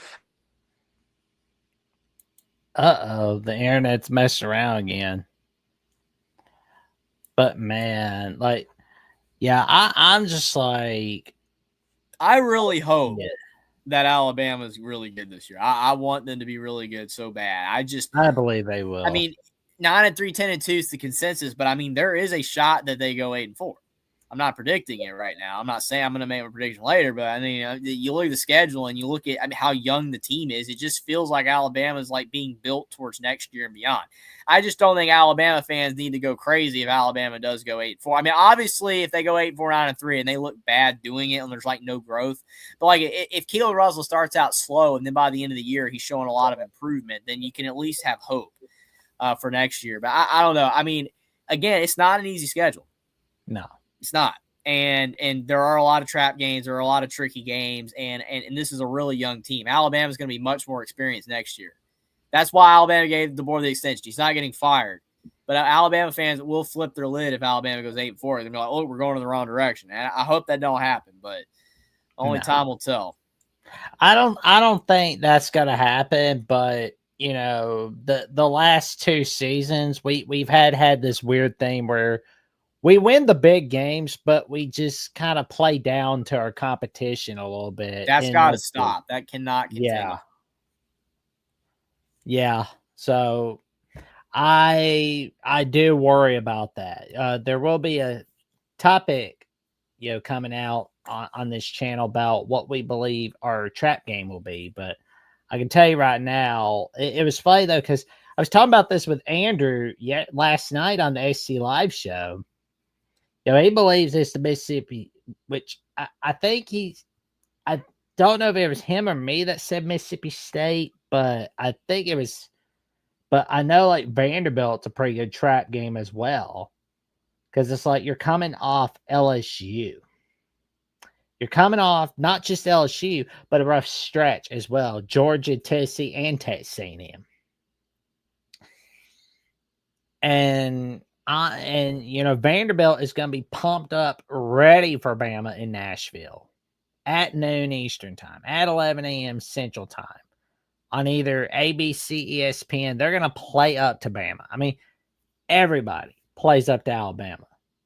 Nobody plays up to Vanderbilt. Dude, I gotta show you this, man. I'm sorry to interrupt the football talk. This right here is sad. I'm sorry. I just feel the need to. Baylor transfer center James Najee is committed to George Mason. Najee was drafted number 31 overall with the Detroit Pistons in 2023 NBA draft. Look at this. Look at this graphic. Look at this.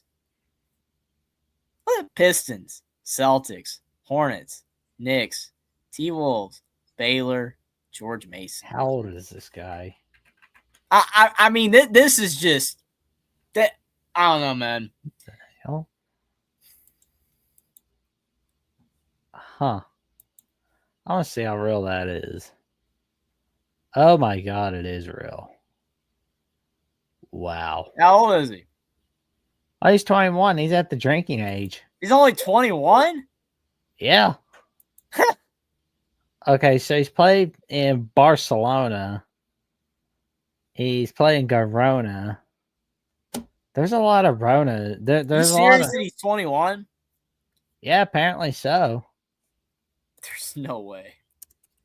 Now, truth, strange, and fiction. Yeah. Yeah, 21. He was born August 14th, 2004. Jesus. You've got to be kidding me, man. Uh-huh. Truth, strange than fiction, good buddy. Truth, strange than fiction. It's in the 2023 NBA draft. Jesus Christ. Yeah, and he was traded to all these teams, and he never played for them. Oh, But he's played a lot of these summer league teams. I mean, this just screams what's wrong with college sports right now. This is just sad. Jesus. Oh man. I mean, like used to, you had these graphics, right? Like, oh, Michigan transferring to Northwestern or whatever, but you got team. Now, I mean, come on, man. A guy that was drafted 31st overall, never even played in the NBA. He's been in Barcelona. Now is at George Mason. Why do I have a feel we're gonna hear? I don't know, man. There's just that whatever. Are we gonna hear of like a dad in like a midlife crisis like deciding he's gonna go back to play college football? Like I mean, I kind of wonder if we'll see storylines of that. Like I swear, this feels like stuff we see on Saturday Night Live or on like Chappelle's show or Key and Peele. I swear, like that's what it feels like. Like it's just weird. Absolutely insane. Oh man, yeah, we're gonna get to our last card tonight, Sports Talk with Austin, and for that, you got some magic coming up, Jeffrey. What have you got going on, good buddy? Well, I did go live. Did the Jaylen Brown trade live stream. That was a ton of fun. Sucks that it happened. I'm not happy with the Jaylen Brown trade, but it is what it is. But if you want to hear my thoughts on that, definitely appreciate if you check out the live stream. I actually even have a segmented video of it as well. Got some shorts coming out, but I will be trying to have some more content coming up as we get closer to the college football season. So definitely I appreciate all the support you guys have showed over at OnlyTalkSports. Also follow me on X as well to know when I'm going live on my channel or on Alabama, the Voice of College Football. Most importantly, thanks for all the support that you guys have shown to Alabama, the Voice of College Football. It's been absolutely amazing. Appreciate all the callers. It's been a great show tonight. Been a ton of fun talking with Lucas. Sucks we couldn't talk to Godfather. The cursed internet, it sucks there, but do appreciate everybody who called in. Thanks as well to Austin. Definitely would love to chat. Just gotta get some sleep. So definitely appreciate everybody for being here, and definitely roll tide. Roll tide, roll. Happy 4th, good buddy. Happy 4th. Everybody have a happy 4th of July. Have a great weekend. So Oh man, Pit Snipe Oscar, man. What a way to go out. Appreciate it, Pit Snipe Oscar, for the hilarious comment. That's a good laugh there, but definitely appreciate it. I hope everybody has a great 4th of July weekend, and definitely see you guys on the Monday show. It'll be a ton of fun. There we go. We'll see you Monday, good buddy. Have a great night. You too, man. And we got our last card tonight. Austin Williams. What's up, good buddy? What's up? We'll end it in granular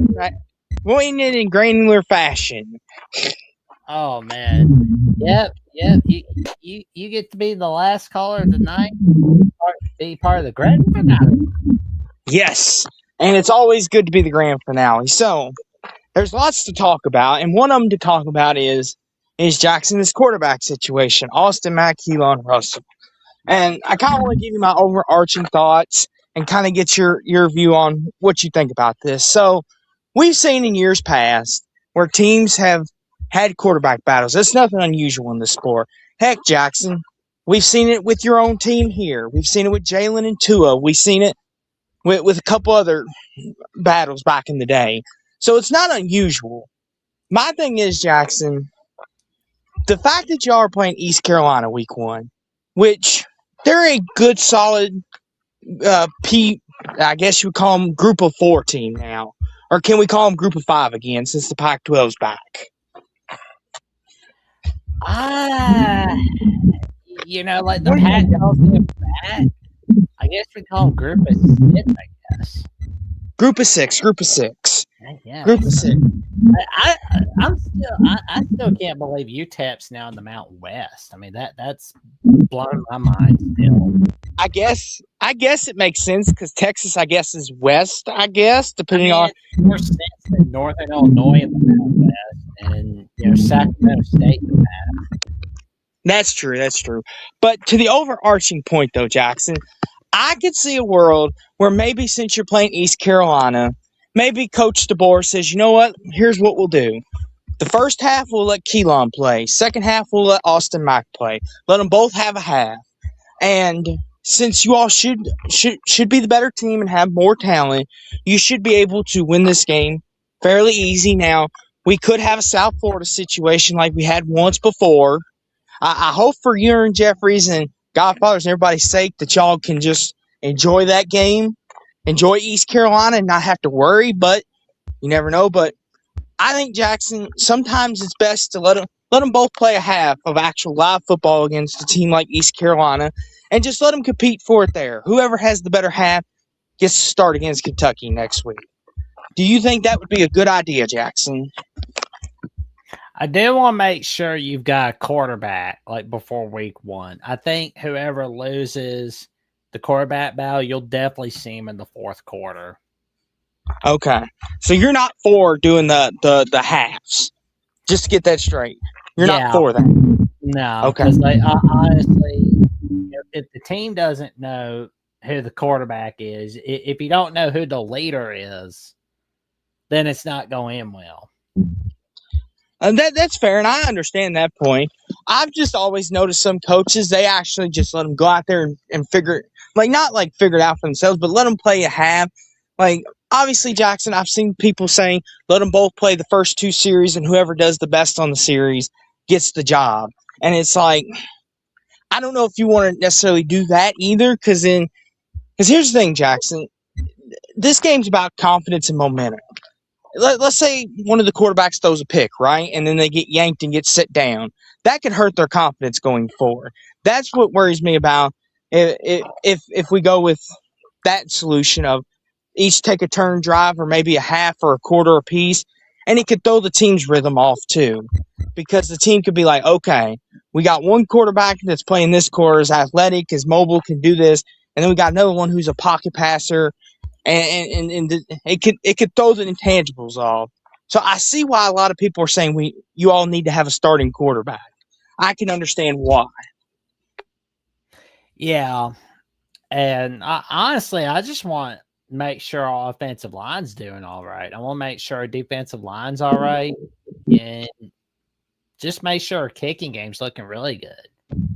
Because I mean, one thing to remember is you want to make sure your quarterback situation's figured out, but you got to make sure everything else is figured out, because if you don't, you're going to get your eyes beat out in the long run. That's the thing too, Jackson, because like with East Carolina, you probably get away with that. But like when y'all start getting into real competition, Florida State, Kentucky, and you're still doing the 2 quarterback competition, then it could come back and bite you.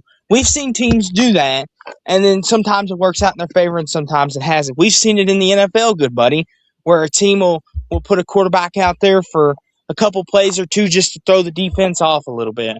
Because maybe, like Milroe Jackson in the preseason last year, is a good example.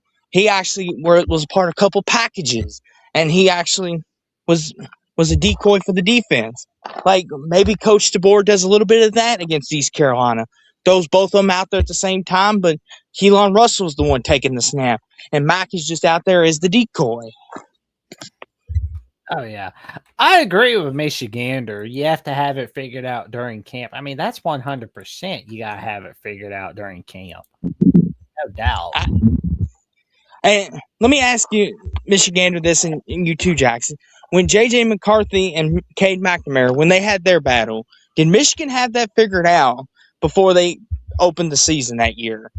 Help me out with that, Jackson. Did they have that figured out? Which season you talking about? The year that J.J. McCarthy got the full-time starting job because he overtook Cade McNamara. Because Michigan was in a similar situation because McNamara had beaten Ohio State and they had won the Big Ten, but then they had gotten blitzed by Georgia the year previous. And then McCarthy came in and got the job. That was 23, right? No, 22, right? 2022. Yes. So could it be one of them situations, Jackson? I don't think so. I don't think it will be. I Oh, got you. great suggestion. Do it Ole Miss. They start Austin Simmons. If he's not doing well, bench him. Okay, that's fair. I mean, that's a good idea. You know what, Jackson? That is a pretty good idea. Not Michigander brings it up because look at Ole Miss last year, right? Because Austin Simmons was throwing. I think he was throwing picks. I think he threw 2 against Kentucky. And then Trinidad came in, and then I don't think Simmons ever got the job back. Yeah. My question is he still at Ole Miss, Jackson, or did he transfer, Austin Simmons? I think he transferred over to Missouri. Okay. Because typically when that happens, Jackson, they transfer. Typically. Now, there are some that will sit there and wait their turn again. But as we are in the era of the portal, that people don't like to wait their turn anymore. Yeah, I mean, it's like some people won't wait their turn, and some people don't want to wait their turn. Me, I say, if you want to wait your turn, cool. If you don't, no worries. We'll move on. We'll make a plan. I just need to know so that I can make 3-4 plans ahead of time. Mm-hmm. And you were talking about trap games earlier too, Jackson. Yeah. And I still am sticking with this, Jackson. I'm still sticking with Mississippi State as the trap game. That's mine. I know you might not want to give your. That's what Andrew was saying too. See, Jackson, Mississippi State's cooking something good. Listen, Jackson, Kamario Taylor, like that. From everything we've seen about him on film, he's legit, Jackson. Like he can lead Mississippi State to a 6-7 win season. He's good. Really? And Mississippi State can get that defense figured out. They'll be in tip-top shape. Go ahead, good buddy. Go ahead. Oh, man. Like, I'm curious about that. Yeah, because, I mean, like, week 5 is a sloppy slate, which means one thing. Upsets happen during sloppy slates. Yep. Get your famous quote out, Jackson. When it's a sloppy slate, upsets are coming. By Jackson Johnson. Yep. When there's sloppy slates, upsets await. Mm-hmm. And listen, Jackson, and I think too, Jackson, especially if it's a down week. I mean, Jackson, that could be the night game too. And Jackson as well. Well, Jackson, those Cowboys might get singing. Well, actually, I think they've got it set for 11 a.m. Okay, well, there goes that theory. Yeah. Because Jackson, if it's going to be a night game, that would definitely be a trap game then, good buddy. Because the Cowbells at night get singing. Like, they're hard to beat at night. And just ask Arizona State. Yeah, there's no doubt. But, some buddies at Locked On Sun Devils and Michelle Gardner. Oh, yeah, they can tell you a lot about the Cowbells, man. Like, Scary Mary right there. Uh-huh. I'll say this too, Jackson. I would love to go see a Mississippi State game at night. That'd be cool. Just for the atmosphere. I mean, like that's one of them too. And I'll say this too, Jackson. I mean, you were talking about other trap games. You said Vandy could be one. I mean, Jackson, could Florida State be another trap game? I don't think Florida State would be a trap game. I feel like Kentucky is more of that trap game, honestly. Okay. Well, because Jackson last year, Florida State, their quarterback was talking that smack, and he ended up beating you all. And I do think this year, Jackson, I think Kalen DeBoer might have learned his lesson. Needs to get his guys more motivated. Have you noticed that, Jackson? Like, the opposite approaches. And what I mean by that, like Nick Saban, he will chew you out like a chicken nugget, as you like to say, Jackson. Like, we've seen him on the sideline. He will rip into you. Whereas DeBoer is kind of like, have you noticed that, Jackson, since DeBoer's taken over? Yeah, he's kind of having that Andy Taylor type attitude about a lot of things. So that's what I've noticed. He does that with coaches and players. Mm-hmm. Well, that's the thing too, Jackson. Like with Nick Saban, like he's not afraid to get in anybody's face. He will tell you how he feels. Like Jackson, how many famous clips are out there of Coach Saban just ripping into people? And it's over the simplest things, like a false start, Jackson. He's just running down the sideline like, what the F are you doing? And it's just like one clip of him just yelling, just smacking AJ McCarron's ass in 2010, and like the clip of him yelling at Lane Kiffin, and then like another clip of him just going, "Don't do that shit! Don't do that shit!" Like when some of the Bama players doing the horns down celebration, he's like, "Don't do that! Don't do it!" Which, I mean, I'll be real with you, I'd have done the same thing. I'd have been like, "No, don't do that! Don't do that!" Because teams remember that, Jackson. They like a lot of people think like that doesn't matter. Teams remember that, and they're like, "Okay, we see you next time. Your butt's ours." They remember that, and Saban knows that. You remember the year Oklahoma did that, Jackson, when they did the horns down, and then Texas got them again later that year in I think it was the Big 12 title game, and they beat them. Oh. Well, like I remember like 2009. Like when they were trailing LSU in the fourth quarter, like before they scored that touchdown to take the lead, he calls a timeout, throws the damn headset down, and just chews the players out. It's like, I don't know what was said, but I'll tell you right now, that was some constructive criticism that Michigander was talking about, and I can tell you right now, those Bama guys hauled ass. They hauled ass. Don't get me wrong, like Alabama wins the big games, but I have noticed where they do play down to their opponents that are not the big dogs, which that is a problem. And here's the thing too, Jackson, to add to your point is, here's the thing, they even did it with Saban as coach. That's the thing, Jackson. Like, but it seems with DeBoer, it's happening more than it did with Saban.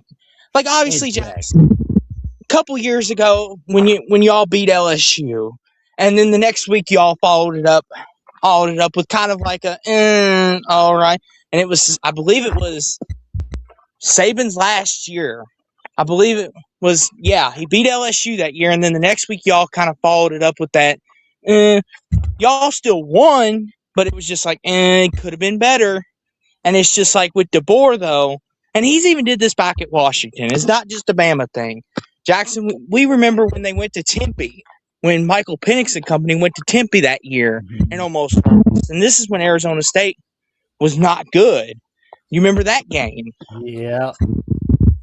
So it's not just at Bama, and like Saban's had them too. That's the thing. Like, we're not just picking the floor here. Saban's had them too, but not as bad. And it's just like, Jackson, it's funny listening to people, and they'll be like, "Why is it Cinetti smiling? He just won. Why is he not happy?" And it's just you need a coach. Which I mean, it's like, I think DeBoer is adjusting. Don't get me wrong, but I do think to anybody that's a team in college football or in the pros, or anybody that's looking for a head coach, you need a head coach that will be having a resting bitch face when they have like a 40-plus lead or something. Something like that. I mean, I know it's kind of weird, but if you got somebody like that, you're good to go, my friends. Well, that's the thing too, Jackson.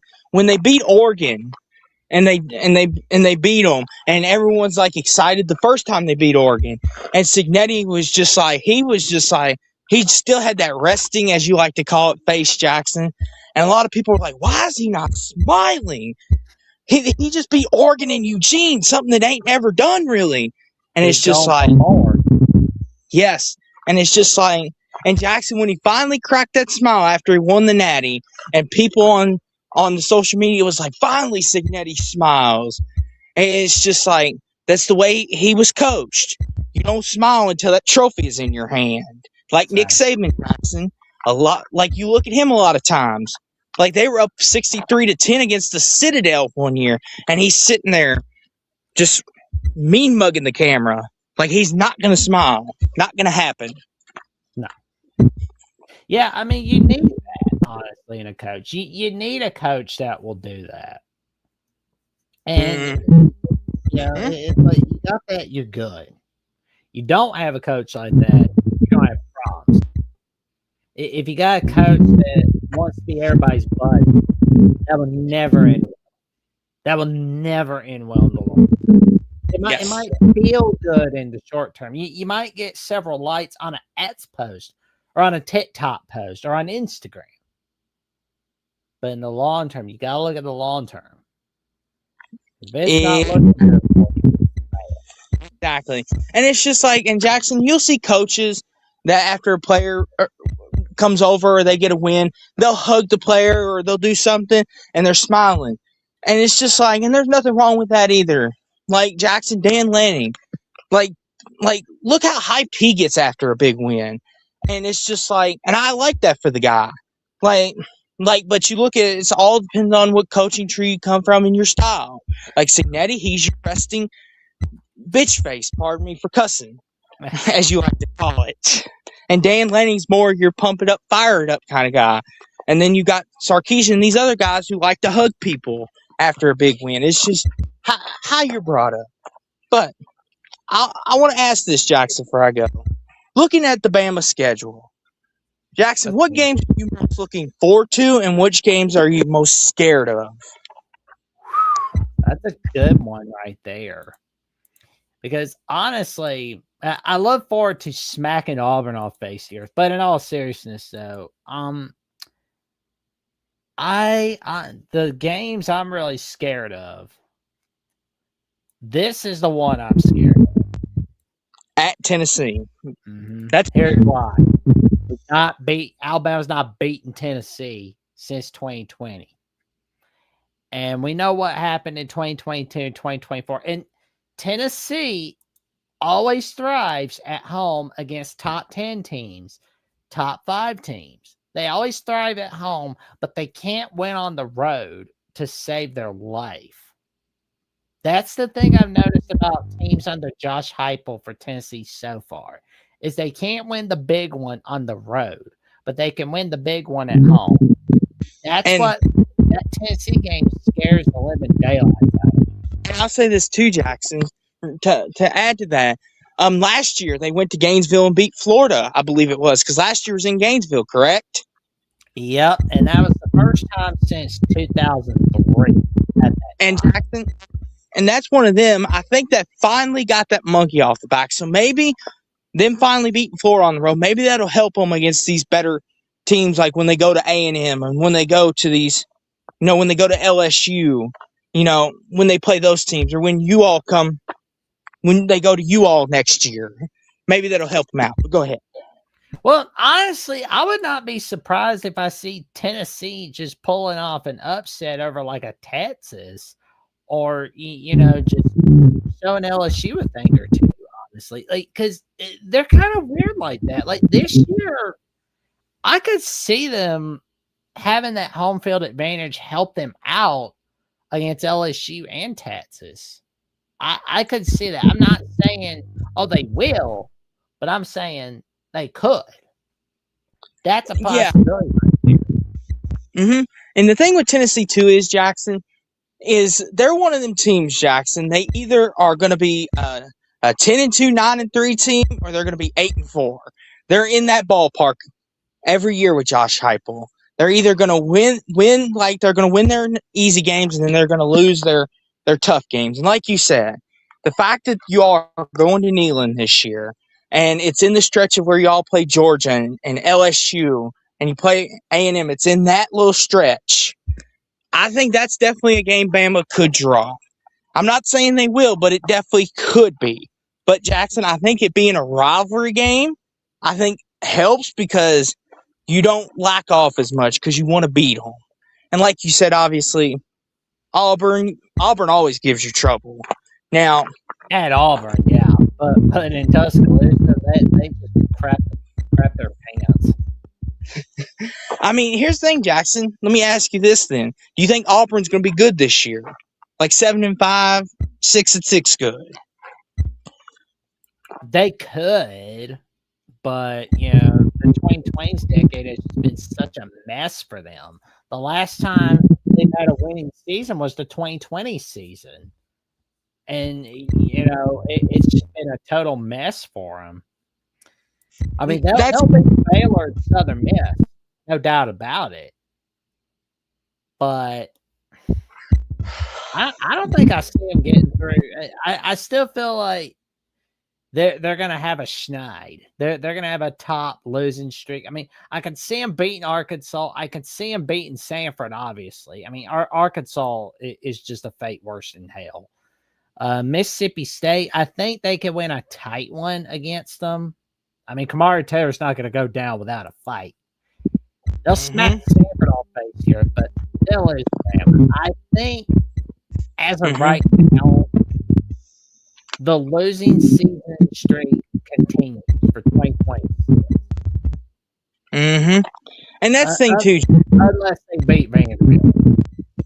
Well, and here's the thing, too, Jackson. The thing with Auburn is last year after they beat Baylor, that was their Super Bowl, kind of.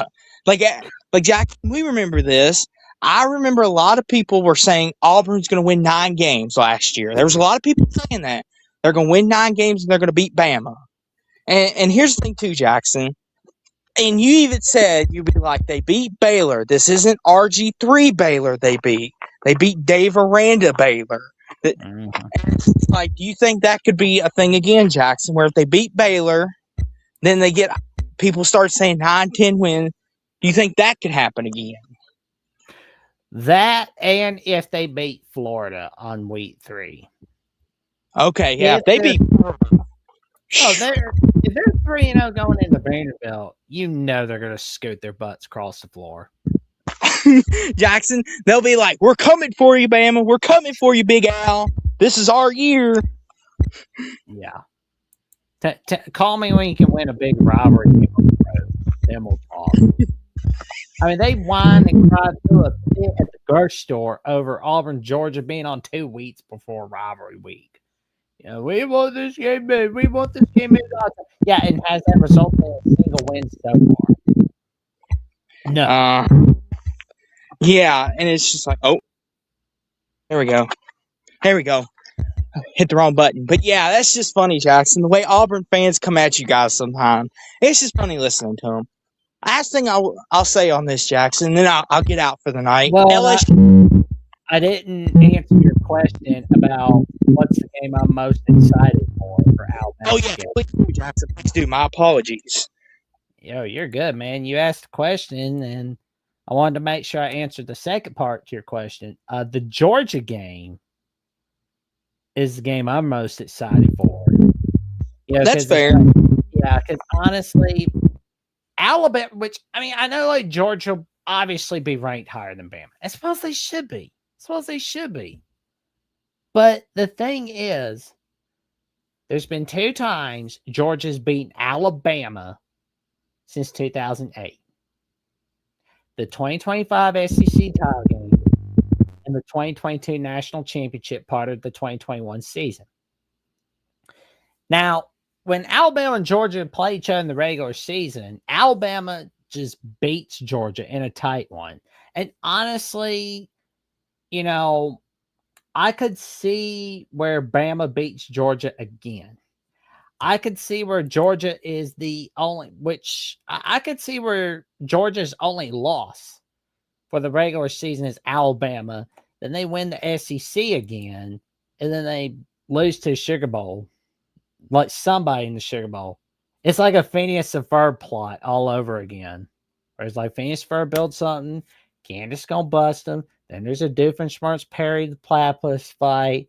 Then like the little invention gets destroyed, and then everybody has a little snack. That's what I think is the Georgia Bulldogs in a nutshell. And we got a question from Michigander asking about how is Georgia more of a rivalry now than the Iron Bowl? I think the question to answer that question, I'll answer that with another question. Can we consider Alabama Georgia more of a rivalry than Alabama LSU? That's a question right there. Here's the thing to that question, Jackson. Like, obviously, as a college football fan, you look and you say, what defines a rivalry, right? A lot of times a rivalry is you can't stand one another, you hate each other. And I know hate's a strong word, but you can't stand the side of the other. Has Georgia and Alabama gotten to that point where when you look at each other, you have this disdain Like, Jackson, do you think that's come yet for Georgia and Bama? Whereas Auburn, whenever you get on the field with Auburn, Jackson, there's players pushing, shoving, spitting. Like, y'all don't like each other. There is no love lost. Has it happened with Georgia yet? I kind of thought like Bama and Georgia were somewhat rivals in some way, shape, or form on account of like the history they've got with each other, like prior to Kirby Smart being at Alabama and Georgia. Because you got to keep in mind, too, there's been some memorable games before that. I mean, like, there's the 1945-46 games, 1942 with Charlie Trippy and what he was doing for the Bulldogs at that time. And there's 1962, Joe Namath's debut in all of college football where, they were shutting out the Georgia Bulldogs. But the thing was that there was like a Saturday Evening Post saying that, oh, hey, Wally Butts and Bear Bryant were conspiring to fix the 62 game. And it's like, wait a minute. That's a bunch of crap right there. And it got taken to the Supreme Court. But then you had the 1965 game where Georgia won 18-17. And I'll tell you how. Georgia's trailing 17-10. And, Kirby Morris throwing a pass. And then to Hudson. And he's just down on his knees. And he laterals to Bob Taylor. And, think about, like, a part of his knee was down while he was laddering the Bob Taylor. Like, my God. And I think I showed y'all this time, like, around, like, December of last year, I believe. I know I showed it with you as a caller, Austin, on one of the call-in shows before the SEC title game where we saw the clip and all. But for those that have not seen it, I won't show the clip, but I'll show like the Bob Taylor knee for 1965 Alabama, Georgia. Because I remember this, Jackson. If you all go back and watch the Alabama Collins show before the SEC title game, Jackson actually showed it there as well if you want more context. Oh, yeah. Yeah, because it's like right there. Yeah, because it was just like good grief. Like his knee was down. Like his knee was down and he laterals. Like the ref didn't see that. What a bunch of horse dung. So then you got a touchdown. Alabama's lead 17-16. And then Georgia decides, you know what, we gotta go for two. We're not tying this game. We're not doing this. We're gonna go for the win against the Crimson Tide. And they score. They beat the defending national champion Crimson Tide 18-17. Yep.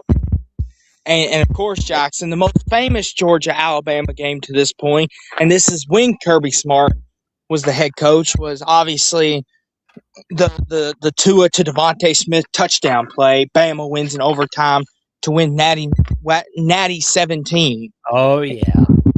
That's the most famous one, I think, for most people. Now, obviously, Jackson, the Tua Jalen 28-10, I think it was, or 28-17. No, it was 21-7. My bad.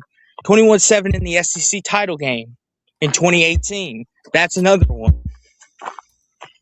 Right, Jackson, or was it 17? 28-7. Yep. Okay. I was already saying I'll get my numbers right. But yeah, like Jackson said, there's a lot of history there. There's no doubt about it. I mean, anywhere you look, there's Bama, Georgia covered somewhere. Whether it's with Kirby Saban or, as Jackson said, was the knee down, not down. Play. Like, there's a lot of history there. But Auburn, Alabama, though, there's just so much history you could go through. I mean, obviously, you got the miracle with Jordan Hare, 4th and 31, the kick 6. You've got punt, Bama, punt. Oh, yeah. Right? It's a block, Bama, block. Oh, well, no, yeah, that was block, Bama, punt, 1970. I keep forgetting if it's block, Bama, block, or punt, Bama, punt. So it's punt, Bama, punt. What's the There's one more famous one that you always talk about. Hold on. Punt, Bama, punt. Cam back. We can't forget about Run in the mud's another one. So, I mean, Like Auburn and Alabama date way back, even before me and Jackson. Obviously before me and Jackson were born, probably even before our parents were born. Yeah. So what year did that rivalry start, or that game play real fast? Well, the Alabama-Auburn rivalry was played starting in 1892, but then, some stupid crap happened behind the scenes to the point where they were like, after 1907, they were like, okay, we're not playing each other anymore. Bye. And then they go 30 plus years without playing one another. From 1908 to 1947, going, okay, we're not playing one another. And everybody in the state of Alabama was tolerating it. And then it got to the point where the younger generation didn't know what the heck happened in the 1900s that made Alabama and Auburn stop playing one another. So it was like, okay, here's the deal. You two are going to play each other annually. And I'm glad that the state government kind of told, okay, you two are going to play one another, or we will stop funding your universities. It's kind of like when a parent is making the kids get along, or else we're going to take your stuff away, or take your PlayStation away, or your Nintendo or whatever. I really think, honestly, the state of Pennsylvania should do that with Pitt State and Pittsburgh. Just be like, I don't care who start. If you don't play annually, we will go to the NCAA and have them ban you from going to a bowl game, playoffs, and we will not fund y'all until y'all play. Playoffs a little harsh, good buddy. That's a little harsh. Maybe just a bowl game. Whatever it takes. I mean, I want some rivalry games back, man. I mean, that's what the state of Alabama did with Alabama-Auburn. I think it could work. Buddy, we live in a different time. I understand you want Penn State, Pittsburgh every year. You want Penn State, West Virginia. I know. But Jackson, Penn State says they're unrivaled. I have to say that because it's funny. Oh, I know. It's too hilarious not to. I did see that about Rich Rod. I did talk with Mountaineer Paul about it. Matter of fact, a week or so ago, where he was advocating for Pittsburgh, West Virginia comeback, and Penn State, Pennsylvania, for Penn State, Pittsburgh comeback. Like a lot of those schools to get in a conference one another. Like that would be excellent. Who doesn't want to see recruiting battles between Rich Rod and James Franklin for West Virginia, Virginia Tech? And look, I get like Michigan USC is a cool game, but it's like, okay, that's gotta hurt. Every time you have like, no offense to Michigan USC fans, love you guys are awesome, but that's not no rivalry. I mean, it's an excellent series with excellent history. But, it's at some point you're going to be hearing teams complain about like how much this is costing them. Like, okay, like UCLA, why the hell do we have to pay this much in airfare? Why do we have to pay this much? I mean, that's going to bother so many teams. So I'm sure they're having conversations about right now behind the scenes. It's just they're not going to say it publicly now. But give it like a couple years, somebody is going to be mad. Somebody's going to be mad at the clock now talking about this. Being like, hey, we're getting screwed financially on this. Well, Jackson, you've already heard USC come forward with some of their complaints of, hey, like, we got to go to Purdue and Indiana. Like, we don't want to have to go to Notre Dame, too. Because that was the whole point of, from what everyone indicated, that's why USC didn't want to play that game anymore. Because it's unfair to their travel and the kids. And it's just like, you're going to have to go to Purdue and Indiana. And it's like you said, Jackson, if that's the case, schedule it the week before Purdue or schedule it the week after Purdue. It's that freaking simple, it's like, that's what I would have done. Like, the first thing I'm doing, like, if I'm USC, I'm joining the Big Ten. I'm thinking, hey, by the way, on the years where we have to go to Notre Dame in the odd number years, can you can you put like our road games at Purdue for the week before the Notre Dame game? And same with any game involving Indiana, where we got to go to Indiana. Can you do that with the week before we go to Notre Dame? It's that simple. Yes. My God, it's like how many incompetent people run athletic departments? Like, do they not do background checks on some of these people? Like, man. And here's the thing too, Jackson. And I know some people will say, well, that's 2 weeks in Indiana. That's not fair to the kids. Well, here's another solution. And I know, get back to Bama. Here's what they could do, Jackson. You could have Notre Dame 1 week, and then here, USC, we'll leave you an open date. Go on your bye week. Go back home, practice, and then come back and play Indiana Purdue. Everybody wins, right? We still get Notre Dame USC like Jackson likes. Then USC still gets their break, and then they can go back home, rest up, and then come back out and play Purdue or Indiana. Everybody wins, right? Yeah, and honestly, I didn't understand like USC playing at home the week before they had to go to Notre Dame. Like at least, which I mean, it's like I understand you had the bye week after you played at Illinois, right? And I'm glad you had the bye week after you had Notre Dame. I really think, yeah, because I mean, like that's the perfect solution. Oh, one other thing. If NBC will foot the bill, having it on annually for Notre Dame USC, because like NBC got that TV contract. They got that TV contract with the Big Ten, like Fox and CBS. I mean, Fox has like the lion's share, of course, but CBS, I kind of feel like is getting the once over, honestly. They're kind of getting the crap end of the stick on it. And I know NBC's getting the crap end of the stick too, but still, though, that would help you if you're NBC. I mean, this way you can brag and flex and like business means say, we got MLB, we got NBA, we air Notre Dame USC on an annual basis. What have you got? You can do that and brag about having the NFL airing the Super Bowl once every 4 years. Well, that's the thing too. And that's the thing too, Jackson.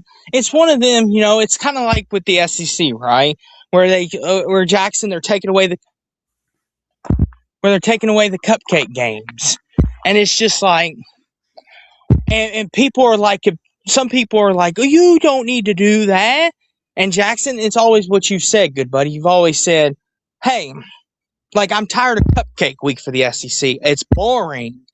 And the commissioner Jackson's listening to people. He's like, okay, y'all are sick and tired of cupcake week? Well, here's what we'll do. We'll give them another conference game. But Jackson, what I dislike about it is it's going to turn into, and I don't like this, it's going to be turned into an argument that they should get more teams into the playoffs. Because, oh, look at the Big Ten. They had a cupcake week. We didn't. And it's just like, oh, here we go again. That's the only thing that worries me about that. What do you think? Yeah, and honestly, I think the SEC should just stuck to their guns about 8 games. Because I know like the pressure was on them to go to 9 games like everyone else is. Because, you know, the people that were putting the pressure on them, because like they knew like if the SEC was going to go to 9 games, then the ACC would go to 9 games as well. And the ACC does whatever the SEC does. They're kind of like the Gretchen. They do whatever Regina George has said. They do whatever the Mean Girl says, or something like that. Yes, and it's just like you said, it's one of them too, Jackson. There is a lot of flaws, but there's a lot of great things. I'll say this though, Jackson. I'm looking forward to Bama this year. How this quarterback situation plays out, and how the rest of camp goes, Jackson. And before you know it, Jackson, the rookies are reporting to the NFL. We're getting football back in our lives. We're getting it back rolling. And Jackson, hopefully this is the year the Cowboys make the Super Bowl. Probably not, but wishful thinking. Wishful thinking. I mean, if Jerry Jones can take a page, I usually don't give compliments to James Dolan, but when I do, it's good. He stepped out of the way, let the Nets do what they needed to do, and boom, it got the Nets a title. If Jerry Jones can do just that with the Dallas Cowboys, then it'll be good to go. Yes. It'll be good to go for Dallas. Do that because then he can't take the credit. But I digress. But I could get going on the Cowboys, and this will turn into the voice of Cowboys football. We don't want to do that. Hey, So with that, maybe we'll see a voice of NFL football at some point. I don't know. yes, Mark. voice of NFL, voice of, I don't know, but we'll definitely wait. Yes, Mark. If you ever think about doing the pros again, Jackson, I got an idea for you, good buddy. I'll help you out. We love you, Mark. We got another idea for you. But no one else. Obviously, thank you, Jackson, for letting me on. As always, good buddy. It's always a good time for a long time, as you like to say. And to everyone out there, have a happy, safe 4th of July. Eat lots of potato salad and pasta salad and pies and cookies and whatever else. And be safe out there. If you're going to shoot off fireworks, back away when you light them, please. We don't need no. And keep the puppy dogs safe because dogs don't like fireworks. Yes, exactly. But be safe. A lot of howling. Yes, be safe out there and enjoy yourself and have a good time, y'all. That's all I'm saying.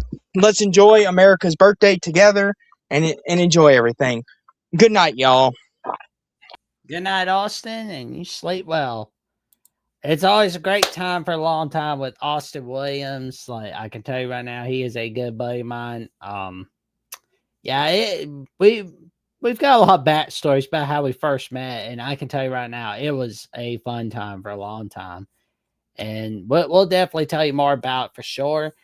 But, I just want to say thank y'all again for tuning in for the 91st edition of the Alabama Crimson Tide Live call-in show. We appreciate y'all very much. And I just want to let you know, and thank you again to Godfather SC for that $9.99 super chat. We appreciate it very much. We appreciate the lovely comment and the support that he gives. And we appreciate all of you like Rough Ride Returns, Michigander, Alabama Richie, Caden Diesel Freak, and there's so many names. If I left out your name by accident, for those listening and watching, my apologies. Don't let me forget your name. Sorry about that, folks. I just want to let you know, thank you all so much for tuning in. And we do promise you, there's going to be some early game preview videos coming out. I filmed with Cole Park of the Cat's Paws at 247 Sports, and we talked about the early Alabama-Kentucky preview for the magic that we will probably see from the Kentucky Wildcats. I will also be filming behind the scenes with Andrew Miller for Alabama Mississippi State. We'll be probably film on the Mississippi State channel, like have one released for the Mississippi State channel. And same with the Alabama channel. Like we're going to do another one, but from the Alabama side, he's like, he's going to tell me who to watch out for Mississippi State. So we're going to have some videos on that. And also, don't be surprised if you see our good buddy Tucker Harlan for Alabama Tennessee preview, because I'm going to tell you right now, it's a wild ride and a good time for a long time when he and I are teaming up. And you will love him. For those who don't know about the magic he creates on Tennessee at the Voice College Football and the SC channel Voice College Football, he's a genius, man. Like he is a recruiting genius. He is a go-to on Tennessee recruiting and college football and just college sports as a whole. Like that guy's a genius, man. I'm telling you. But of course, for more magic on what I've got, you can check me out on Jackson Johnson 979. I will get some Jackson episodes out the way. Don't you worry, folks. I will. And you can also check me out on SEC at the Voice of College Football and Alabama at the Voice of College Football. You can also check me out with my partner in crime from Lockdown, West Virginia, Mountaineer Paul, on College Sports Insiders, where we've got some stuff going on for you, including this week where we talked a little bit about BYU's running back, LJ Martin, being snubbed from the Walter Camp preseason list, and Texas Tech's Paramount Plus series being green lighted. We saw that. But I can tell you right now, it's a fun ride and a good time for a long time. All right, here on Alabama with the Voice of College Football. You'll see me back here Monday night with Travion Ware and Jeffrey on OnlyTalkSports. Monday night, 6 p.m. Central Time, 7 p.m. Eastern Time, which I believe will be the 97th edition of Alabama Crimson Tide Live. So we're going to get to that 100th episode before the end of the month. How cool is that, folks? Like, that's going to be cool. Like, y'all set your calendars down for the 100th episode of Alabama Crimson Tide Live coming out on July 27th, because that's going to be a fun ride all right there.